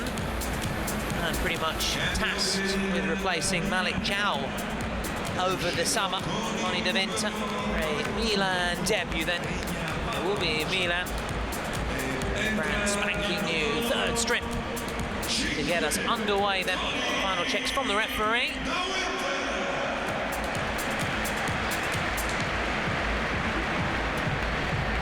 Sides lined up then, ready, raring to go. Glance at the watch from the referee. And we're back underway then. Joined, of course, once again by Manuel Pascali. Welcome back. Yes, Thomas, we thought that maybe Allegri was going to sub Tomori because he's on yellow. No, De Vinter is on. We don't know if Pavlovic had some physical issues. But good to see a new player with the rossoneri strips. Cross paths with Allegri during his time at Juventus. 2 appearances at first team level for De Vinter, both in the Champions League, both under Max Allegri. Years on then, they are reunited then here at Milan.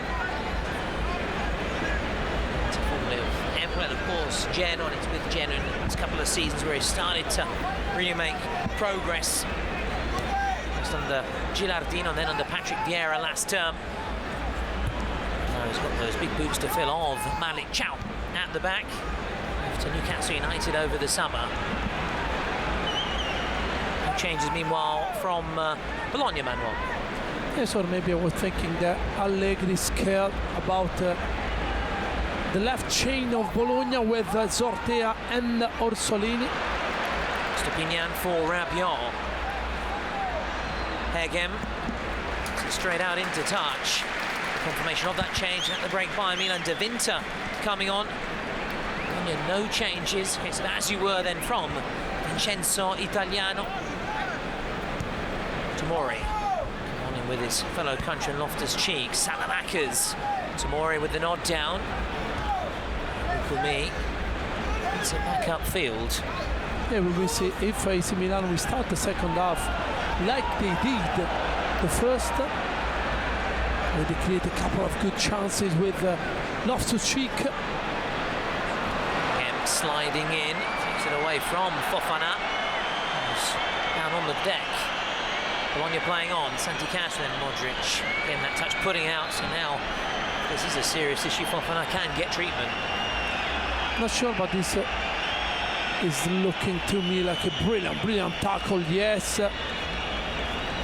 it's a contact sport, football, so sometimes happen that you can touch your opponent, but I think this is a wonderful sliding tackle by Hegem.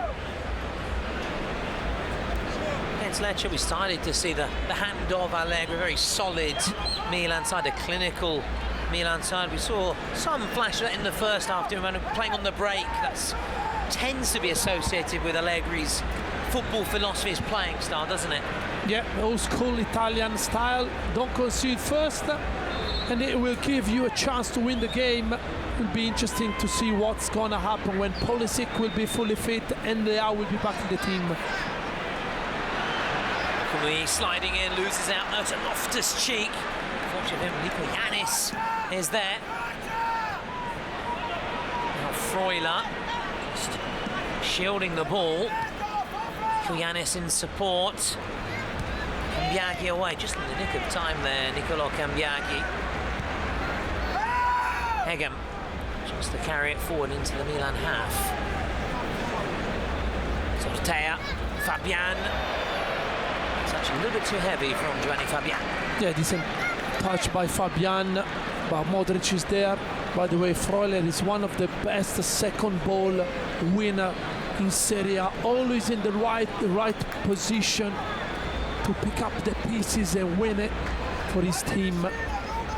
We first admired the Atalanta colours. Remember Freuler, Expelled Nottingham Forest back in there with Bologna. He said when he joined Bologna, sent to a similar project to the one that he was part of in Bergamo. Club growing season by season,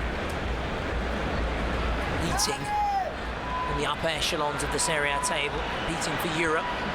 Skorupski just scrambles it away. Modric. Here's Fofana.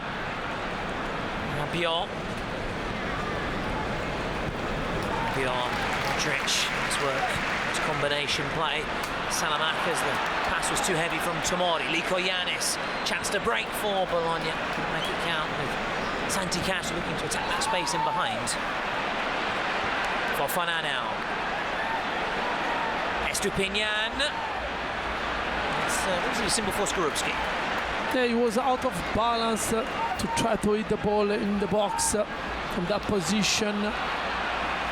Obviously, he was looking to hit the back post area, but Orsolini was too far away. And here Cambiaghi with experience under pressure, winning a foul for his team. In front of Massimiliano Allegri. Likes to win by Cortomuso, by the width of a nose. He's also a fan of horse racing. In fact, one of his horses was competing earlier today, Mr. Darcy, but of course his focus is on Milan-Bologna. Skorupski. Santiago Castro, make life difficult, falls here to Freuler. Cambiaghi. Lykoyannis, first time, sticks out a boot. Tomori has to be careful, one of 3 Milan players on a yellow. So they're sticking out in Salamanca's. There is no need for Fofana to foul Cambiaghi. Again, long ball towards Castro. Gabbia's win there a challenge. Who's there? Remo Freuler.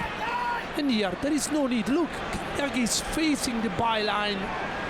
You push him from the back, and now you're giving Bologna a chance to put the ball in the mix and create troubles. It's very naive of Fofana. A mistake by him, by his high standards. Consistent performer last season, despite Milan's roller coaster ride of the season. There's Ferguson just assessing his options. Lykoyannis there in support as well. There's Ferguson. Mike Magnon. Easy for the Frenchman. Now to his fellow countryman, Adrien Rabiot. Great run by Rabiot. Modric. Estupinian. Jimenez has gone down. And he's appealing, he's looking across. Santi Jimenez to the assistant. Cavallo pazzo Rabiot, the mad horse. That's why he's there, that's why he's back and playing for Allegri. Again, I think Estupinian didn't take the proper first touch. He would love to look this one. Too straight. And this is not a good touch. And here you can see the challenge in between Lykoyannis and Jimenez. I don't think there is enough for a penalty to be awarded, in my opinion, Thomas. Has Mike Magnon got a problem here? Has he picked up an injury? So it's all happening here, both ends of the pitch. At one end, Milan with a penalty appeal. At the other end, it looks like their captain needs some medical treatment here. Now, I want to have another look at it, of course. Santi Jimenez, was he, though, looking for it? Trying to make some play for the penalty here. I think if the ball will be, I know it's kind of, I think if the ball is going to be played inside the box, maybe there will be a chance for the penalty to be awarded, but that would be a soft one, Thomas, in my opinion. But I want to underline the bad touch again by Estupinian, because that was a decent ball by Modric. Debut from Rabiot tonight, debut from Deventer, maybe. We have a debut from Terracciano, or the backup keeper, former Fiorentina man. He was unveiled as a Milan player earlier this summer and said for him to be at Milan really is the ultimate, the pinnacle, the peak of his career. Allegri may be forced into that change. And now just waiting for some instructions here from Milan's medical staff. Had a break in play at one end, and now at the other end, it looks like Pietro Terracciano then will make his Milan bow tonight. Former Fiorentina man. Be thrown into the fray here. Salernitana, also amongst his former clubs. So the captain is off. They're hoping it's nothing serious, of course, with the matches coming thick and fast. I mean, also have Coppa Italia action later this month as well against Lecce, fellow SeriA outfit. 35 years of age, Terracciano making his debut for AC Milan after 6 years with the Villa Viola. More than 150 appearances for the Tuscan outfit, but with Raul De Gea last season, chances were beginning to be reduced for Pietro Terracciano. So he spoke highly of Mike Maignan when he was unveiled in his opening press conference as a Milan player. Terracciano saying it's a privilege to train alongside someone like Maignan, can only learn from that. And now he's got to fill those very big gloves of Mike Maignan. Pietro Terracciano, so another Milan debutant tonight. We'll get back underway. Yeah, looked like he had a muscular problem, maybe calf. But good news for AC Milan, have spotted the policy Ken Kunku warming up. There's a few scored coming off the bench against Lecce just before the international break, and for Kunku it would be a debut for the club. The Chelsea man, to get back to levels we saw at Leipzig in his career, the Frenchman. Now Lukumi, Skorupski. Bill was just lurking there now. Zortea down the line. De Vinta just nodding it out. Belgian defender. He'll settle quickly to his new surroundings.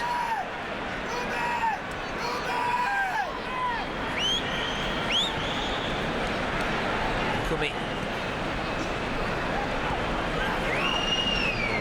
Quick to issue a hands-off warning, as they're aware of interest from Sunderland. Tail end of August. Not for sale, and to keep a hold of him and see why, having already bid farewell to Ndoye, Berkema, Bashir on loan at Pisa, to keep hold of those core players in the key areas of the team at centre-back. His cheek, all alone. Lukumi. Freuler. You see the run of Orsolini, Ferguson, Lico Yanis, Cambiaghi.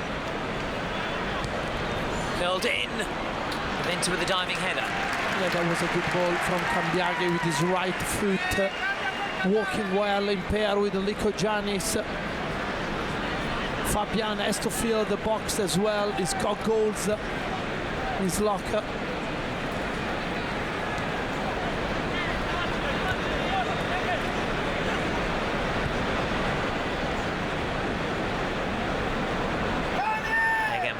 Pressure from Santi Jimenez, aka El Bebote.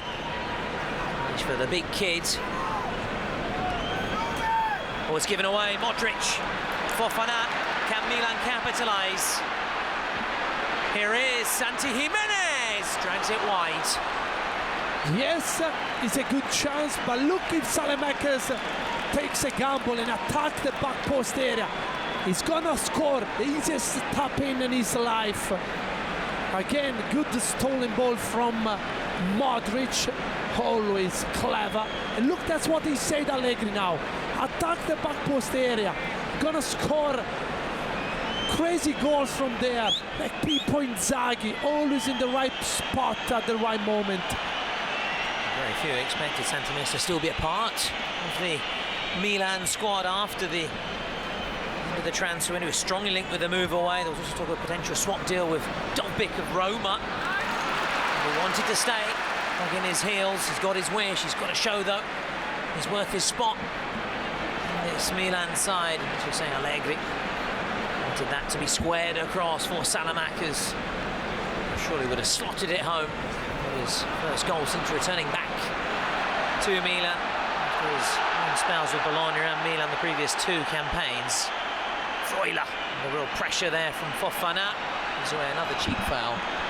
It's not easy to score from that position from Jimenez, but he's done right, trying to hit the far corner where a player can meet the ball. Solini, Di Castro. Sort of sums up Milan in this second half. That final pass, that final ball, not quite good enough. I think Allegri will recognise that as well. Yeah, they're missing the end product now at the moment. Modric, Loftus-Cheek. He's found some space in between the lines. Salamakers, one-on-one here, his opposite number. Salamakers across, and there he is, Luka Modric! This game needed something special. And in the week that he celebrated his 40th birthday, Luka Modric shows age is no barrier and gets his first goal for the club. Like the fine wine, Thomas. Brilliant play from AC Milan. Loftus-Cheek receiving the ball into the pocket, waiting the right moment to serve Salamakers, and that's astonishing awareness from the Belgians, spotting Modric run, perfect pass, and then what about the finish from the Croatian start? The Ballon d'Or, please don't stop to play football ever, Modric. 1-0 AC Milan from this man. Look, spotting, look, he's giving the ball to Loftus-Cheek. He's running, Loftus-Cheek's done great here, waiting, but spot Modric run.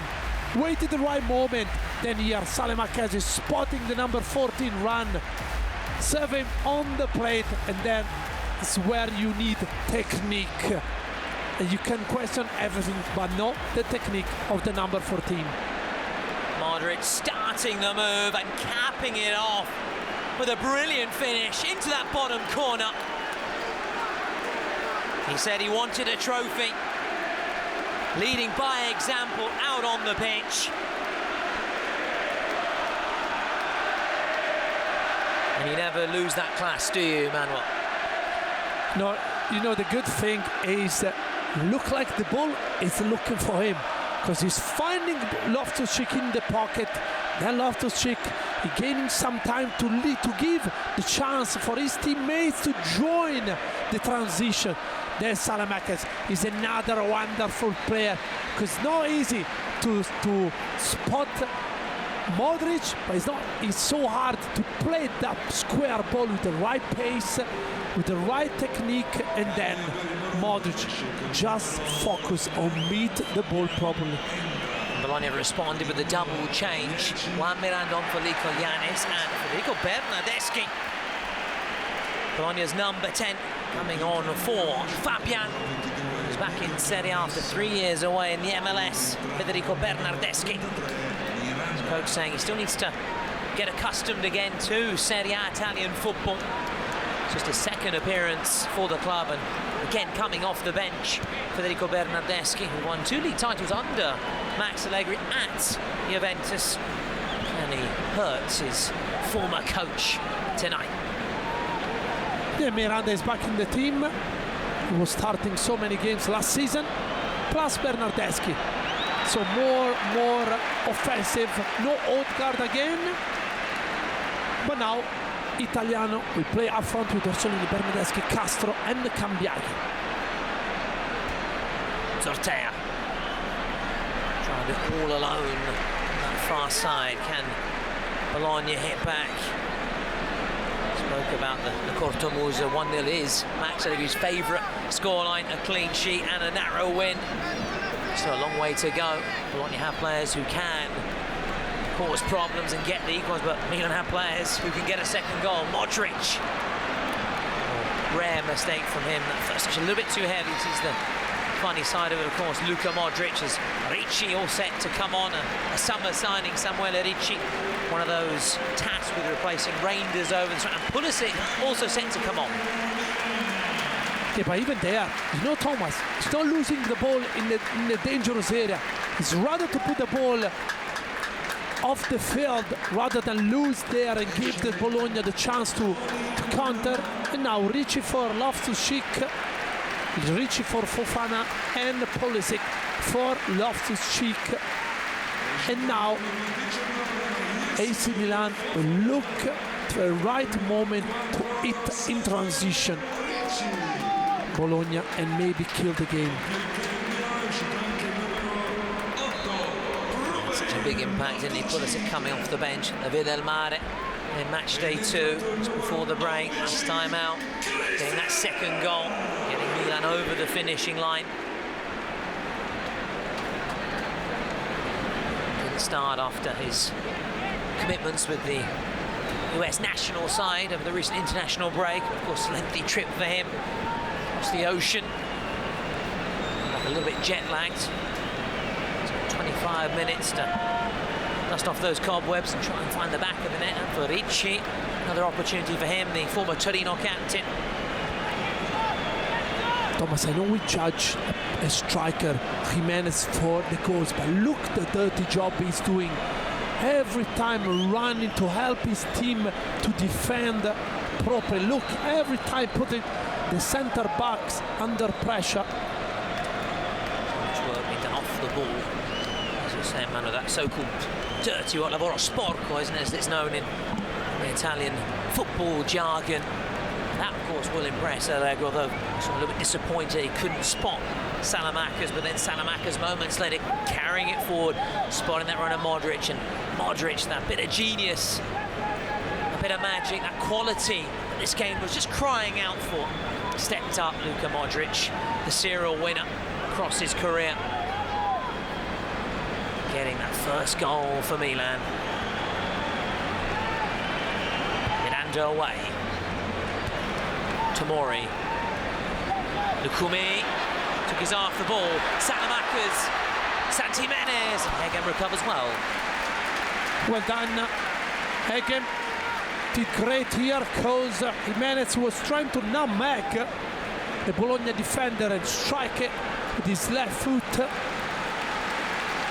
But don't take it for granted, because strikers doesn't like to do the dirty job, run and track the defenders, but that's what he's doing so well for Allegri at the moment. And Modric to take. Here comes the corner. Stupignan. Tony Barsolini, Rabiot. He said the Cavallo Pazzo, the phrase was, that was his nickname, given to him by Allegri. Again, a little nod to Allegri's passion for horse racing. So just throws it upfield, but straight to Ricci.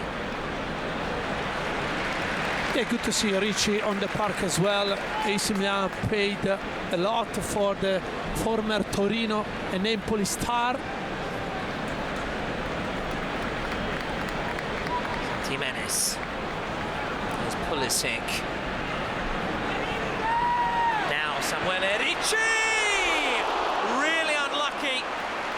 He thought he'd scored his first goal for the club, Samuele Ricci. Brilliant, but Thomas, look his first touch. He's a wonderful first touch, because he's setting him to strike properly the ball. And here, no touch by Skorupski, by unlucky by Samuele Ricci. Struck so well by Ricci. Wants to get back and help out his teammates in defence. Many have said, Manuel, pundits and former coach, and he just needs to add more goals to his game, then he will be the complete player. Samuele Ricci came close there. Yeah, but look who's there. Jimenez again, tracking the run, doing the defensive job. But that's what you have to do, and I'm sure that all his teammates are appreciating this job by the number 7. Bernardeschi.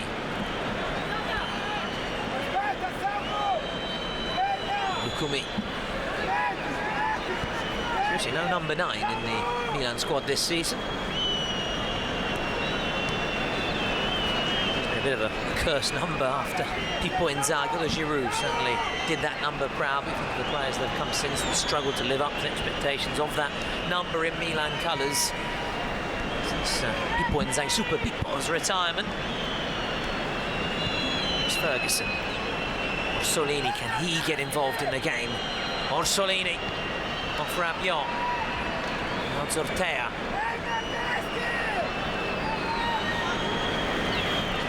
Enjoying a spell of possession here, but the question is, as we always say, can they make it count? Juan Miranda, Cambiaghi, tightly by Tomori. There is Samuel Ricci, Salamakers, Santi Menes, Ricci, past Cambiaghi. He's found Tomori. Tomori here for Santi Jimenez, and Skorupski's done well there.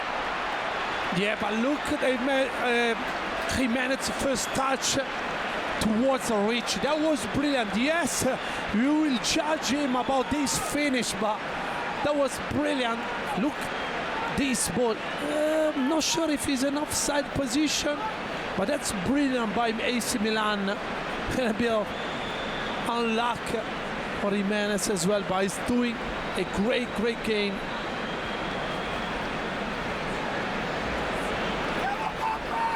Working hard for the team. Just get a goal would be the perfect night for him. Of course, that's the nature of the business. They're judged by the goals scored. That's what they're paid to do here. So question marks for offside in the build-up. Skorupski wasn't to know that as he came charging off his line. Yeah, again, the first touch was the difference. Too heavy for Jimenez, but the way he laid off the ball towards Ricci was brilliant. Ricci came off from the bench, off the bench, very well.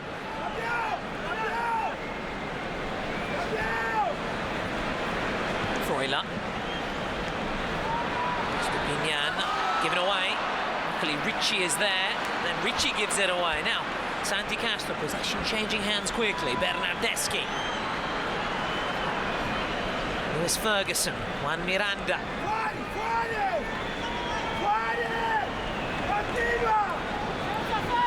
Bernardeschi. Ferguson. With Bernardeschi, Italiano wants him to get back to levels of Italy's Euro 2020 triumph.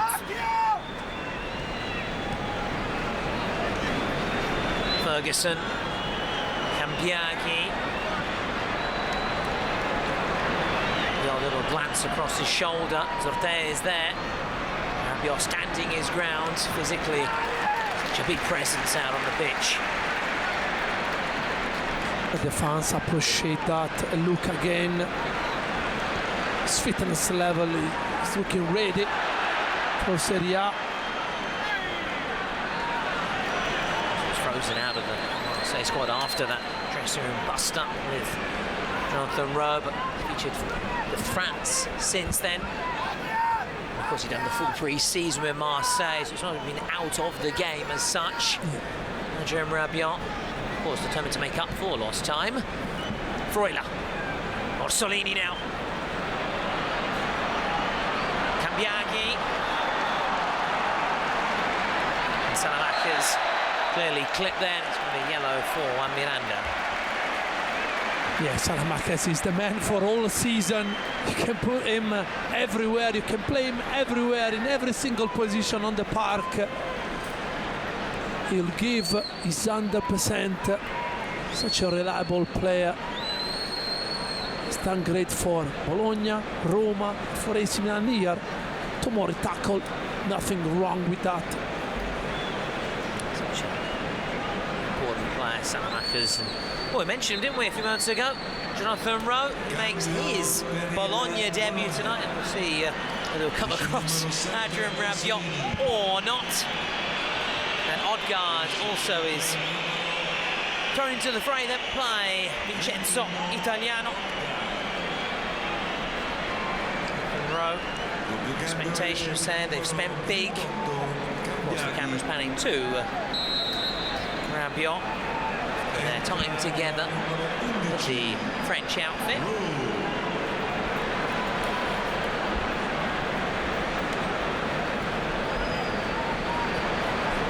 God, can't close down the space on Modric.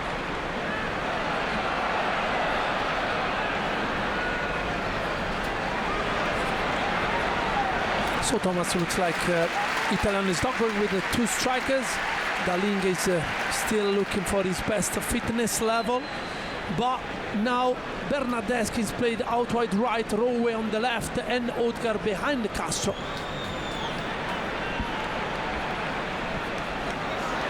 Ferguson, it's that loose ball. Ferguson. Salakas to chase.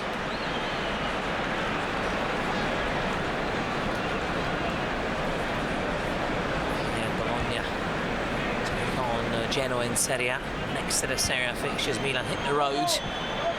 Go on, Udinese. 15 minutes though to play here, plus added time. That's awkward for Skorupski. It's by again, and it's a poor clearance. Salamakers. Ricci. Good block by Lukumi. A wayward pass. Just struggling to clear their lines here, Bologna. Yeah, again, teams are creating their own troubles, and here this player reading again the game so well. Look, Ricci touching the ball, then Bologna able to, and here the handball they were asking for, but no chance. That's what Tomori is saying to the referee, but it cannot be a penalty. Now with 15 minutes to go, AC Milan will have the chance to score the second from set piece. Stupinian and Luka Modric standing over it. Modric curls it in, and there's the header from Ronnie De Vinta. Modric set up a goal last week, scored one tonight, looking to set up another. De Vinta looking to open his account, his debut for the club, but puts it wide. Yeah, he's a threat in the opponent 16 yards box, because he's got good timing, he's got the good leap as well. Tomori, Adrian Rabiot, Stupinian, Modric, so cool, just piecing the play together. Rabiot, cheeky little flick for Stupinian, didn't quite read it though, the Ecuadorian. Now Pulisic, lovely work from Pulisic. No penalty though, says the referee. Megam used his hands there, but I think there wasn't enough for a penalty. But again, Pulisic showing how important he is, able in tight areas to go past players. He's going to be for the club against Bologna in the 23-24 season at the Delano, which he scored. Bernardeschi, poke through. Here is Freuler, it's blocked, corner. Good job by Bernardeschi. Freuler again, brilliant. His engine is incredible, being there, and now Bologna's got the chance from a corner. Bernardeschi on the ball. Those fresh legs, Odegaard and Rowe.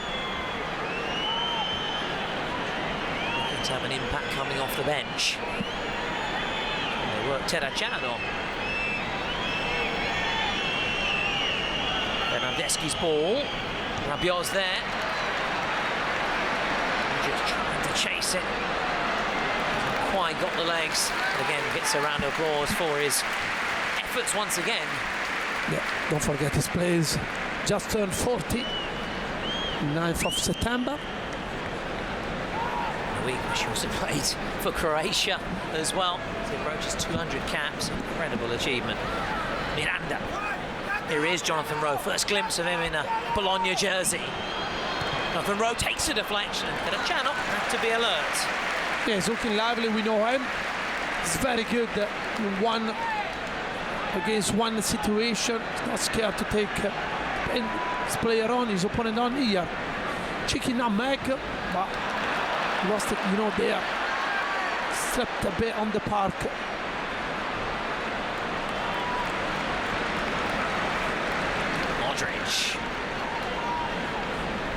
Tomori.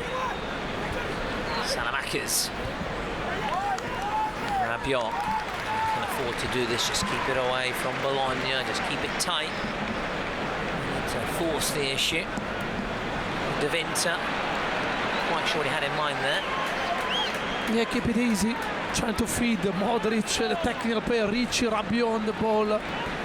Don't need to force passes. Give them the ball. They will think about it.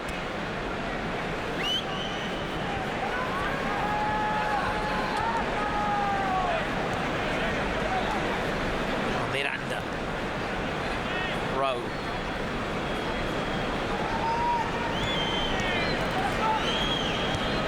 Being champion at under 21 level with England. That winning goal in the final. Si invitano I tifosi della squadra ospite a rimanere domestic success. Jonathan Rowe, chance with the Supercoppa Italiana as well with Bologna, as well as the Italian Cup and the Europa League. Miranda, Tomori sliding in, there's Odegaard and Rowe there lurking. Yeah, good job by Tomori, because Odegaard and Rowe were behind him looking for that ball. Second quickly, Ferguson. Miranda, given away by Rabiot. Oh, Pulisic, awkward for Modric. He's won the foul. He knows exactly what he's doing. And you're forcing the referee to take a decision, always going into your way, into in between three players. Look here again, brilliant skills by Pulisic. Yeah, I think there is a look here, left foot. Egam left foot and Pulisic, but that is not enough, in my opinion, as well. I agree with the Marcenaro, who's having a good game so far. Absolutely. Plenty of criticism, don't they, in the press from pundits who have to sing their praises as well for the work they do. And of course, on the balance, majority of decisions right. Pulisic. Great run this by Pulisic. Salamakers, hurling strike. Santi Jimenez is trying again to do that work for the team and chest it towards the teammates. Gabbia's there with the nod down. And who else but Luka Modric? Yeah, I was waiting for Freuler to pick up the ball there, but Modric again showing why he's been awarded the Ballon d'Or. Milan had plenty of Ballon d'Or winners across their history. So plenty of players playing into their 40s as well. Maldini, Costa, Ibrahimovic, Modric joining that club. Pulisic, Ricci. Just committing the foul there. And Samuele Ricci. That's just again down stop the clock a little bit. And Dalinga was very underwhelming, I have to say, last season, hoping for more success or more successful season in his second campaign in Serie A with Bologna. Toulouse forward.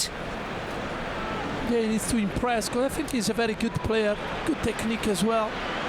Pulisic, must be two. Santi Jimenez now round the keeper and off the frame of the goal.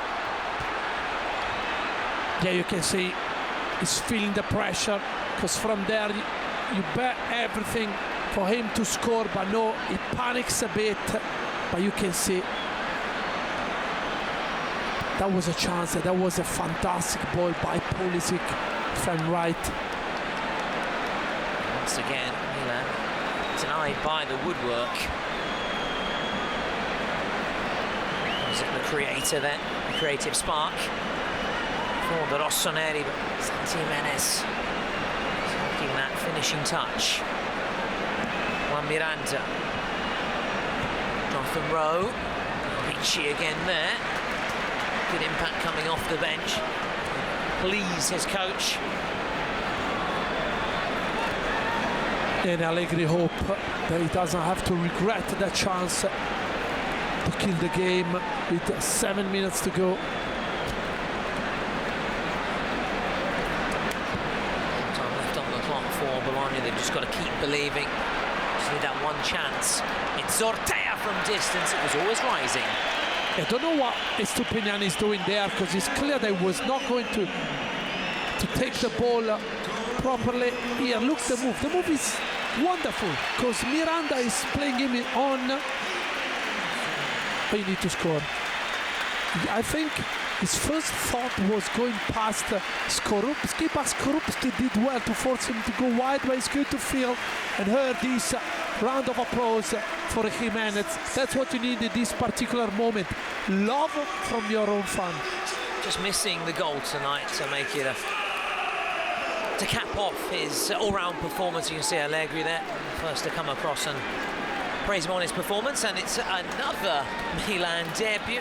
As you expect, of course, we're still early on in the season, so we expect the summer additions, the fresh faces, to be bedded in. And it's off. Christopher Nkunku is on here, the Frenchman. Number 18. As you said, the run was spot on to sort of get back on side, beat that offside trap. Just that finish, he should have kept it low, but again, hindsight, wonderful thing. Modric. Salamakers looking for the new boy. Salamakers looking to win it back. Great work rate. Pulisic. Nkunku has only just come on here, the Frenchman. And has he won a penalty? He has. Talk about an instant impact. He's not even been on the pitch 1 minute, and he's already won a penalty for his new team. It's all about confidence, Thomas, because you can see that Jimenez is under pressure, but this boy, first couple of seconds on the par for his new team, is making the impact. That's a wonderful ball again by Pulisic. Maybe we can question about this late challenge, but this is a stonewall penalty from Freuler, in my opinion. Not handball touch. Here doing what he does best, looking, pulling his body in between Lukumi and the ball, reacting well here, and then Freuler too late. And now we'll see if Pulisic will go on the ball, take the penalty, or another player. Now they're checking probably, but in my opinion it looks like a clear penalty, but what an impact by this boy. Then making the challenge on Christopher Nkunku. So it is being checked here. The referee thought it was a penalty. That was his first impression in the heat of the moment. Actually, Bologna players protesting, and we'll have another look at it here. So Nkunku first going down to ground. Maybe they're checking the handball after Lukumi push, because I think this is a penalty.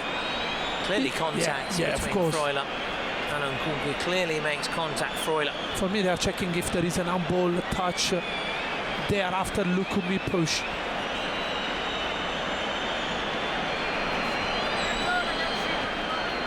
Yeah, I think Nkunku touches the ball with his hands, but Lukumi is pushing him, because Freuler tackle is clearly on Nkunku legs. Well, the referee has been called across here to the monitor. We have an on-field review, so this penalty could actually be chalked off here. He's going to have another look at it here. The chance to see whether his initial call was the right one or not. How much contact was there then between Froilan and Nkunku? On that evidence there, it does appear that the Bologna number 8 does foul the Milan forward. I think there is a contact in between the shields earlier rather than this one, but I got the sensation they called it off.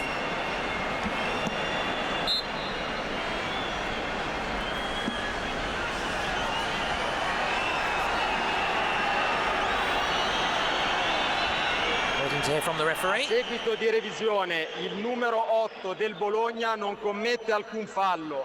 Decisione finale, revoca del calcio di rigore. So according to the referee, after taking another look at it, there was no challenge, no contact, shall we say, no foul by Freuler on Nkunku. I don't know. I'm still not sure now. Red card for probably somebody on yes, AC Milan bench for Allegri. Well, Allegri, ironically, saying bravo, bravo, well done to the match officials here. And we've seen this before from Massimo Allegri. He does tend to get hot under the collar. In fact, his last game in charge of Juventus in the cup final. Can we say 2024? Can we say, Thomas, that we missed Allegri in Serie A? Certainly puts on a show, let's put it that way. Almost put on another striptease as well. The jacket was off. From the replay, Thomas, looked like there was contact in between Freuler and Nkunku legs, but was not enough probably. I think that's what Allegri was getting very angry about. Clearly felt there was contact by Freuler. The referee thought so. The VAR pulled across the referee. Another look at it, chalked off that penalty. Allegri unhappy. Well, got a touchline ban in Serie A. He's going to have another one. I think in the Coppa Italia. He's going to have another one in Serie A. Massimiliano Allegri for his protests. Sent to the stands there. Now Bernardeschi. Of course, had Milan then been given that pen and scored it, that would have been surely game, set and match. But now with this and the added time, Bologna still in this. Bernardeschi looking for options. Bernardeschi, Odegaard, Gabbia away. Now Modric, Nkunku. This time does get the foul and the decision go his way. Yeah, now it's not easy for AC Milan, Thomas, because they felt they've been penalized without giving that penalty. But they need to stay focused, they need to stay concentrated, they don't have to lose energy dissenting with the referee. They have to stay in the game. 6 minutes to go. Massive 3 points for them. Odegaard. Oh, and Delinga in support. Miranda. Freuler, very relieved. Thought he'd given away that penalty.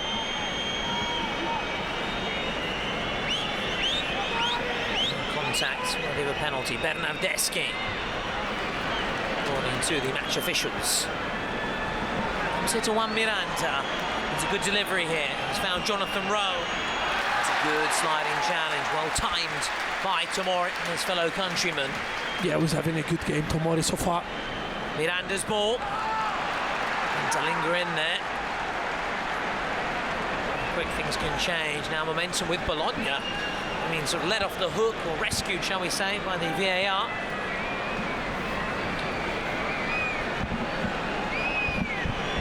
Miranda's ball. Pulisic gets his head to it. He'll chase. Bernardeschi beats him to it. Rowe. Great touch from Jonathan Rowe. And now Lukumi. Great block. And now Rabiot can ease the pressure on the Milan rear guards. Nkunku. Rabiot, nice touch by the Frenchman. Pulisic. He knows how to play football, Thomas. That's why he's on the park. I think one of here at Allegri talking with Rapuano. I think one of the players that can pick the man of the match award is here the striptease by Allegri, saying bravo, bravo to Rapuano, because obviously he says something wrong to Rapuano. Rapuano talk with Marcenaro. He talked himself into that red card there. Massimiliano Allegri. Tomori's having a wonderful match, Thomas. Is this a yellow card? I think Delinga is doing anything wrong. So just asking then for this time just to be added on. Another break in play. So stop-start end to this match.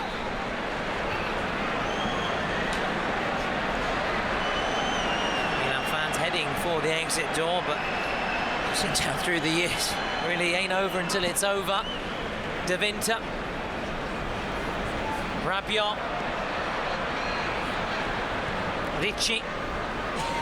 Nkunku. Stupinian was fouled there.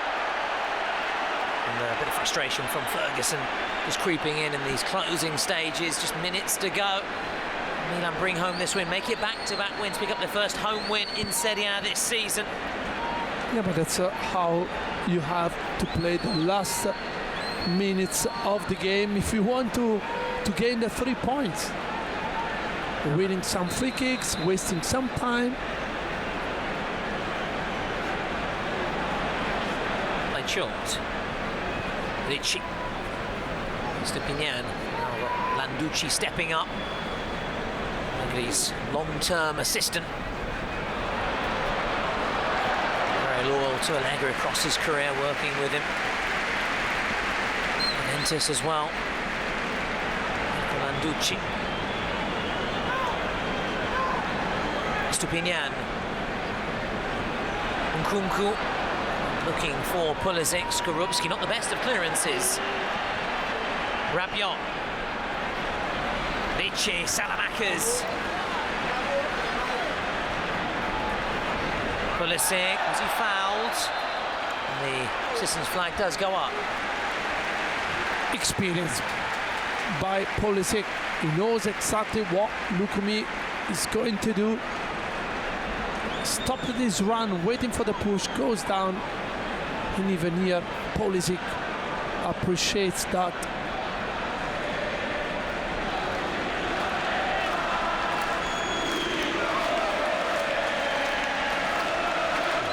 Finally some chance from the Milan faithful. Towards the very end of this game. Oh, so close they can taste it now, bring home these 3 points, the Rossoneri. The narrowest of margins, Salamakers. Nkunku. Again, flag going up, but this time straight into offside position, the Belgian international. And it's now really one last roll of the dice for the visitors. Skorupski.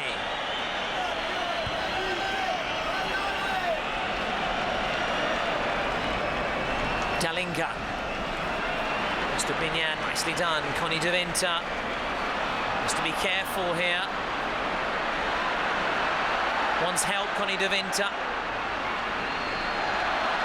He gets a bit of help from the assistant as well. A good view of it. Of course, De Vinter deserves credit, shielding the ball well, then actually drawing in the foul. Yeah, but was going into troubles there. Nobody was showing for the ball. Had to wait.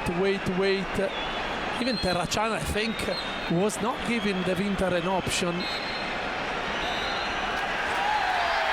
First goal in Milan colours for Luka Modric. The difference between Milan and Bologna. The Rossoneri do exact revenge then for their Coppa Italia final defeat 4 months ago. Back-to-back wins for the Rossoneri, who appear to put their shock defeat in match day 1 here against Cremonese firmly behind them. Could have been more, they had chances, the frame of the goal denying them on more than one occasion. Bologna, 2 defeats from the opening 3. Final score here at San Siro. Milan 1, Bologna 0.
Io credo che la squadra abbia fatto una bella partita, soprattutto nel momento in cui non riuscivamo a fare le cose giuste, abbiamo difeso di squadra, credo che abbiamo concesso poco e niente contro il Bologna comunque che ha dei giocatori tecnici importanti.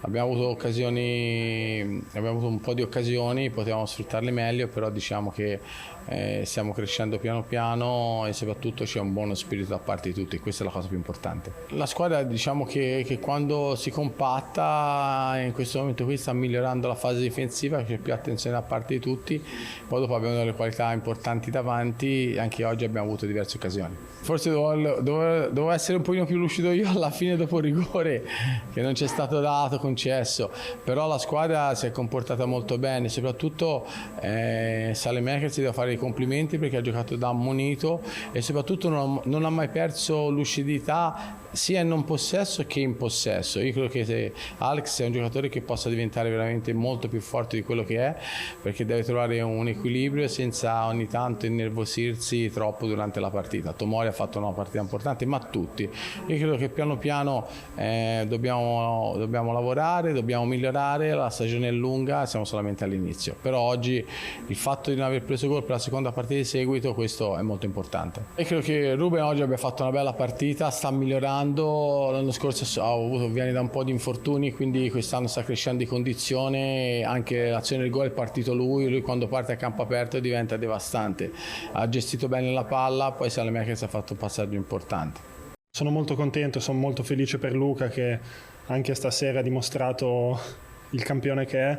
Però devo dire, ho abbracciato tutti oggi perché davvero la partita è stata fatta bene da parte di tutta la squadra, c'è stato un sacrificio importante da parte di tutti per raggiungere questi primi 3 punti in casa e niente, siamo molto contenti, sappiamo che possiamo migliorare ancora, abbiamo degli ottimi e degli ampi margini di miglioramento, di conseguenza dobbiamo continuare così con positività, con voglia, con fiducia per arrivare sempre meglio alle partite che andiamo ad affrontare. Il mister sta lavorando molto su questo aspetto, il fatto di cercare di non avere cali di tensione, di cercare di rimanere sempre uniti anche nelle difficoltà all'interno della partita. Questa sera affrontavamo una squadra che è una squadra ottima, fatta di giocatori molto bravi che giocano in tutte le posizioni del campo, quindi in alcuni momenti di difficoltà è anche merito loro mettono davvero in difficoltà quasi tutte le squadre che vanno ad affrontare, gli sporcano il gioco, hanno una maniera di pressare molto, molto aggressiva, quindi siamo stati bravi perché c'è sempre stata positività dentro il campo, c'è sempre stato un aiuto reciproco, questo è quello che deve essere, il gruppo è fatto di ottimi ragazzi, quindi sono felice e onorato di condividere lo spogliatoio con loro e speriamo che insomma il futuro sia molto positivo.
and drink. Go for the technical. Kate! That's it, Kate! Well done, Karen! Blue!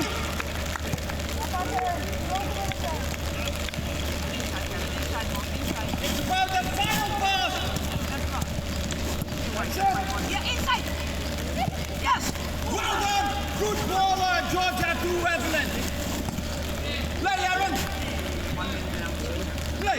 Play! Play! Play! That's it, Emma! Finish! Well done, Blue! Evelyn! Well done! Good job! And play! Pass it! That's it! Well done! And then on the right! Black! Immediately transition!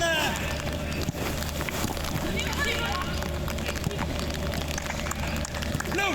Play! Play! Be ready! Emma! That's it! Emma, well done! On the left! Okay, that's okay! No, that's far!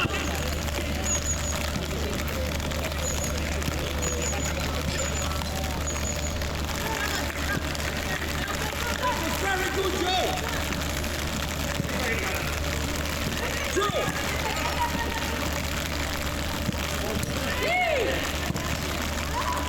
Joe, excellent! Well done!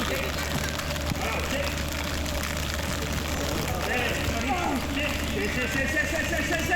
Brava! Questo, molto bene! Stiamo crescendo, bravi! Sì! Buono! Si salta! Sì! Bravissima! Sì!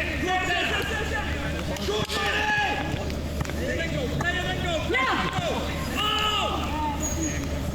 Aaron! Well done! Emma! Ok! Provare a fare un pochettino più forte per capire che si fa. Allora, vai là. Fai già il primo, non al massimo, sono sempre pronto. Non vi ricordo.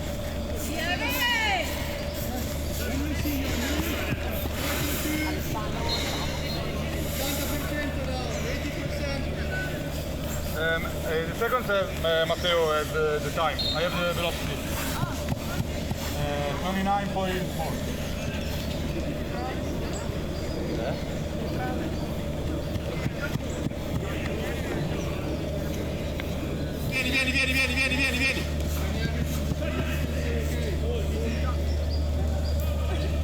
Via,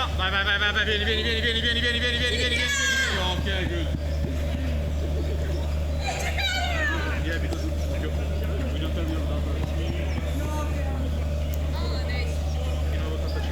Andiamo ok, vieni, forte, vieni.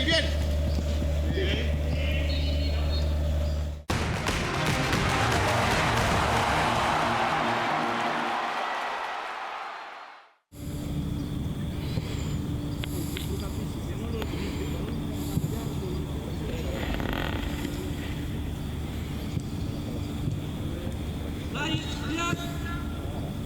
libera! Dai! Bravo Lallo! Bella palla, Rivi! Pippo, facciamo gol!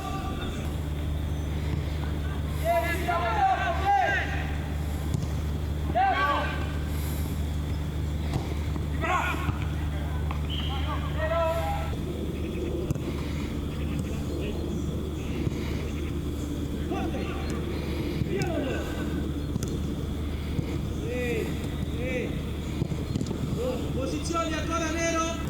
Vai.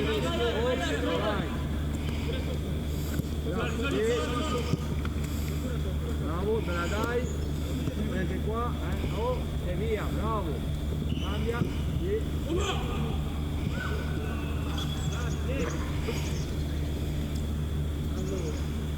Allora. Faccio lì.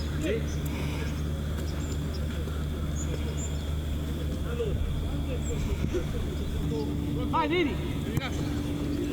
Non troppo, Andrea!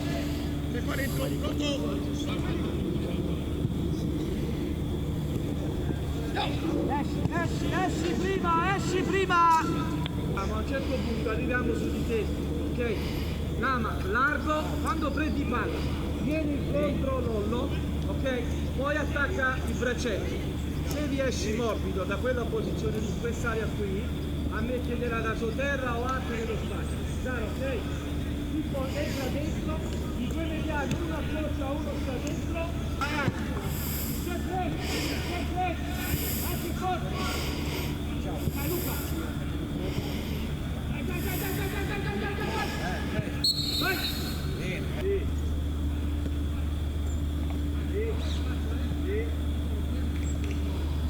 Eccolo, via se sei forte, via!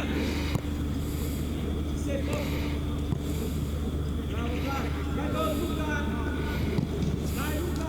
Colombo del forno, Bernardini vecchio, Magliei, Lotta, Tartaglia e Pereira. Questi qua mettono casacche gialle, adesso andiamo da quest'altra parte, diventiamo un pochino... Vai! Bianchi! Vai, Carlo! Via! Appena fuori! La palla, cola! Arriva! Si fuori, alza! Testa! Bravo, Fantozzi!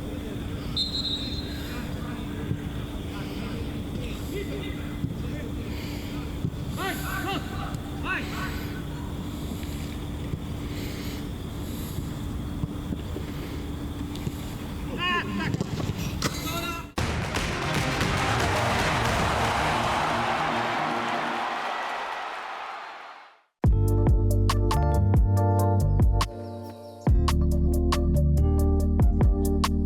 Luka Modric, welcome to AC Milan. Let's start from that picture when you were a child and you wore an AC Milan tracksuit. Right now that dream has become reality. How do you feel about that? Yes, it's photo looks amazing and it's been a long time obviously. When I grow up I used to watch a lot Italian league and Milan was my favorite team. At the time in Croatia we follow a lot Milan because it was one of the most popular clubs in the world, and also because there was Zvonimir Boban who was my idol. Now I'm here and really happy to be here and looking forward for a new adventure. What's the main reason that convinced you to accept AC Milan's offer? I wanted to stay in Europe, continue playing competitive football. I had some other offers, but when Milan showed up, for me it was clear. From the first moment I was up to it, and what also impressed me that how they showed up.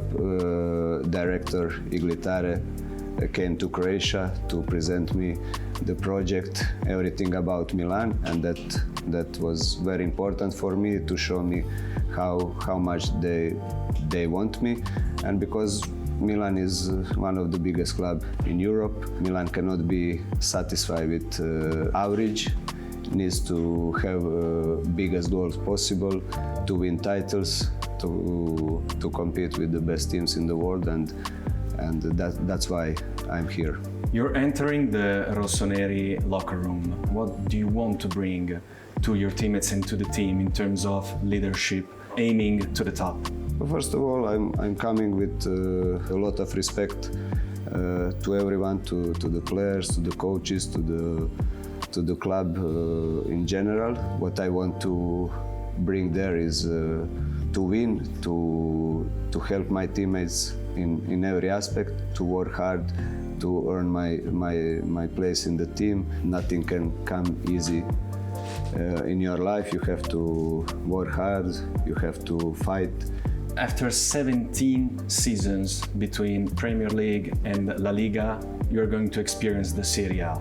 What do you expect from this league and from this kind of football? Especially last years, I watched a lot Italian football. It's very competitive league, growing up again, and mainly also because of a lot of Croatian players play in Italy, and I always like to follow where my teammates from national team playing. A lot of great teams, a lot of great players, very tactical, strong, physical league. You arrived at AC Milan being 39. What's the secret behind this footballing youth you have? For me, the most important is what I always say, it's love for the game, love for the football. This is what I still have, this is what I still feel in my belly, this fire, and this is what pushed me, of course. Working hard, preparing yourself to be at the top, to be the best, living healthy life with the family. The secret, real secret, there is no. There is many aspects, but for me, how I see it, it's the passion and the love for the football. Right behind you, we are seeing your new jersey with number 14 on the back. Why did you choose number 14? I like this number. I know that in Milan, number 10 is a great player like Rafael Leao, and he is a present and future of Milan. How he's not free, I had to choose one, and I chose 14 because I like it really, and because I played in national team on the beginning and my career, and after in Tottenham, and it went well with this number, and hopefully it will go here also. You have achieved so many dreams in your life. You want it all, but do you have other dreams to achieve in your mind? I achieved many things, more than I ever expected in my life, and I'm really happy and thankful for all that I achieved. I'm never satisfied. I always want more, especially professionally. When you win things and when you when you have this feeling, you want to repeat it. And that's why for me, I still have a hunger, desire to win things, especially now. Outside of football, I achieved everything. Having beautiful family, my wife with 3 kids, and this is most important for me, and I don't need anything else. Just I want to, with my wife, give my kids great values in the life, to be respectful, humble, like my parents teach me and my sisters, and this is what I have, and I'm super happy and grateful for this. Luca, thanks a lot for your time, for this first interview as an AC Milan player. The last thing I ask you, looking into that camera, is to send a message to your new fans. I'm so happy to be here in a great club like Milan. I'm looking forward to see you everyone at San Siro, and hopefully we will make you happy, and we will give you a lot of great moments this year, and that you're gonna be proud of us, and that we can celebrate victories together, and Forza Milan.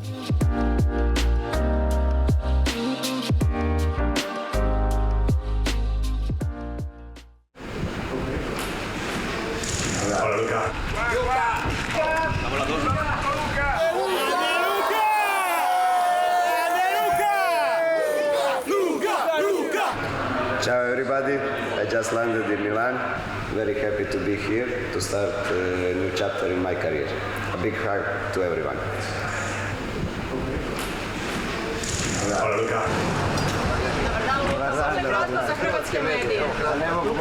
Kakve su emocije? Drago mi je da sam tu i veseli se izazov. Što je prelomilo u vašoj odluci?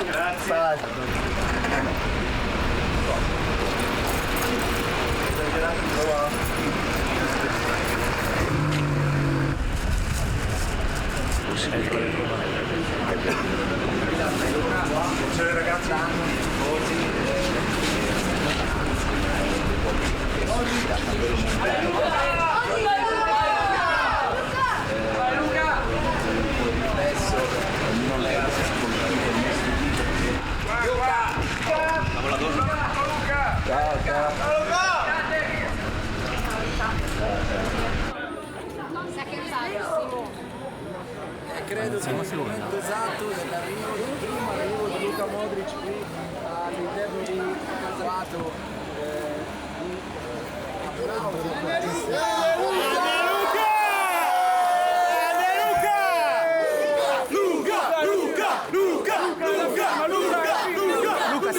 Welcome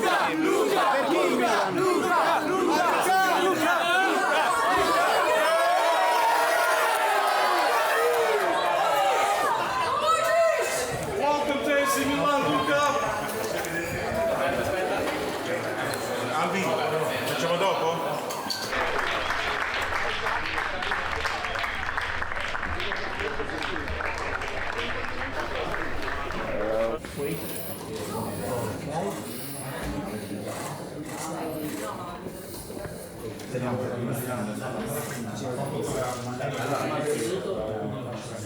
The first is show the number, okay? Ok, avversario. Dai. Sì, io prima. Luca de... Dai. Sì, sì.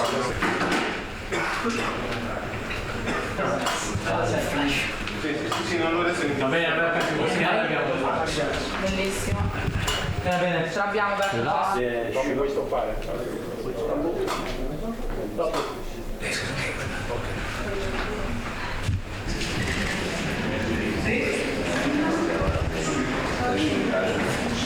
Nice to meet you. Nice to meet you. Yeah, you good?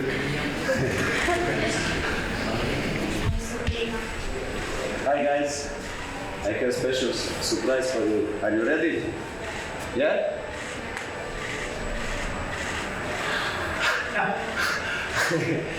Hi, I'm Luca. Hello, Luca, nice to meet you. You good? Good surprise?